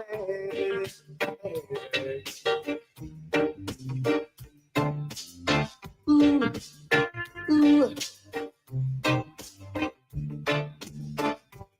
Oh, oh. Have you read your newspaper? Looks like mankind is truly gone. The Lion of Judah, making fun of standing building by the land of our Father, the place which I love to be. One shot for us all in Ethiopia, with the Lion of Judah.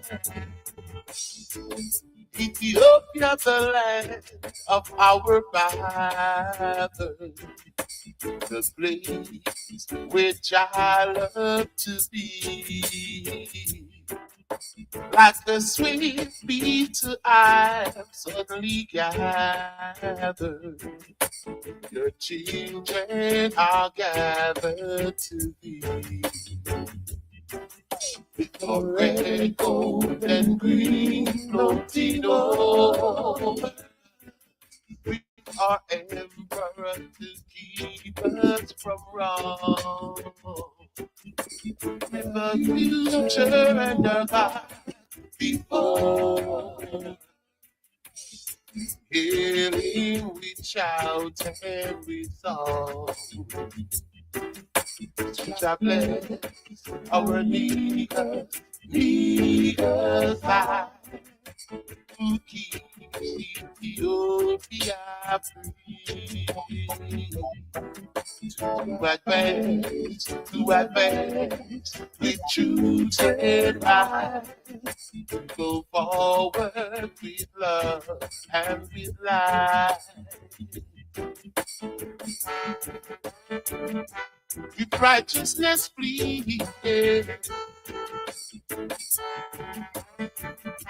we haste to our God and humanity is pleading. One God, one job for us all. Ethiopia, the tyrants have fallen, smoothly upon thy feet. Thy children are actively calling from across the distant sea. Our leader,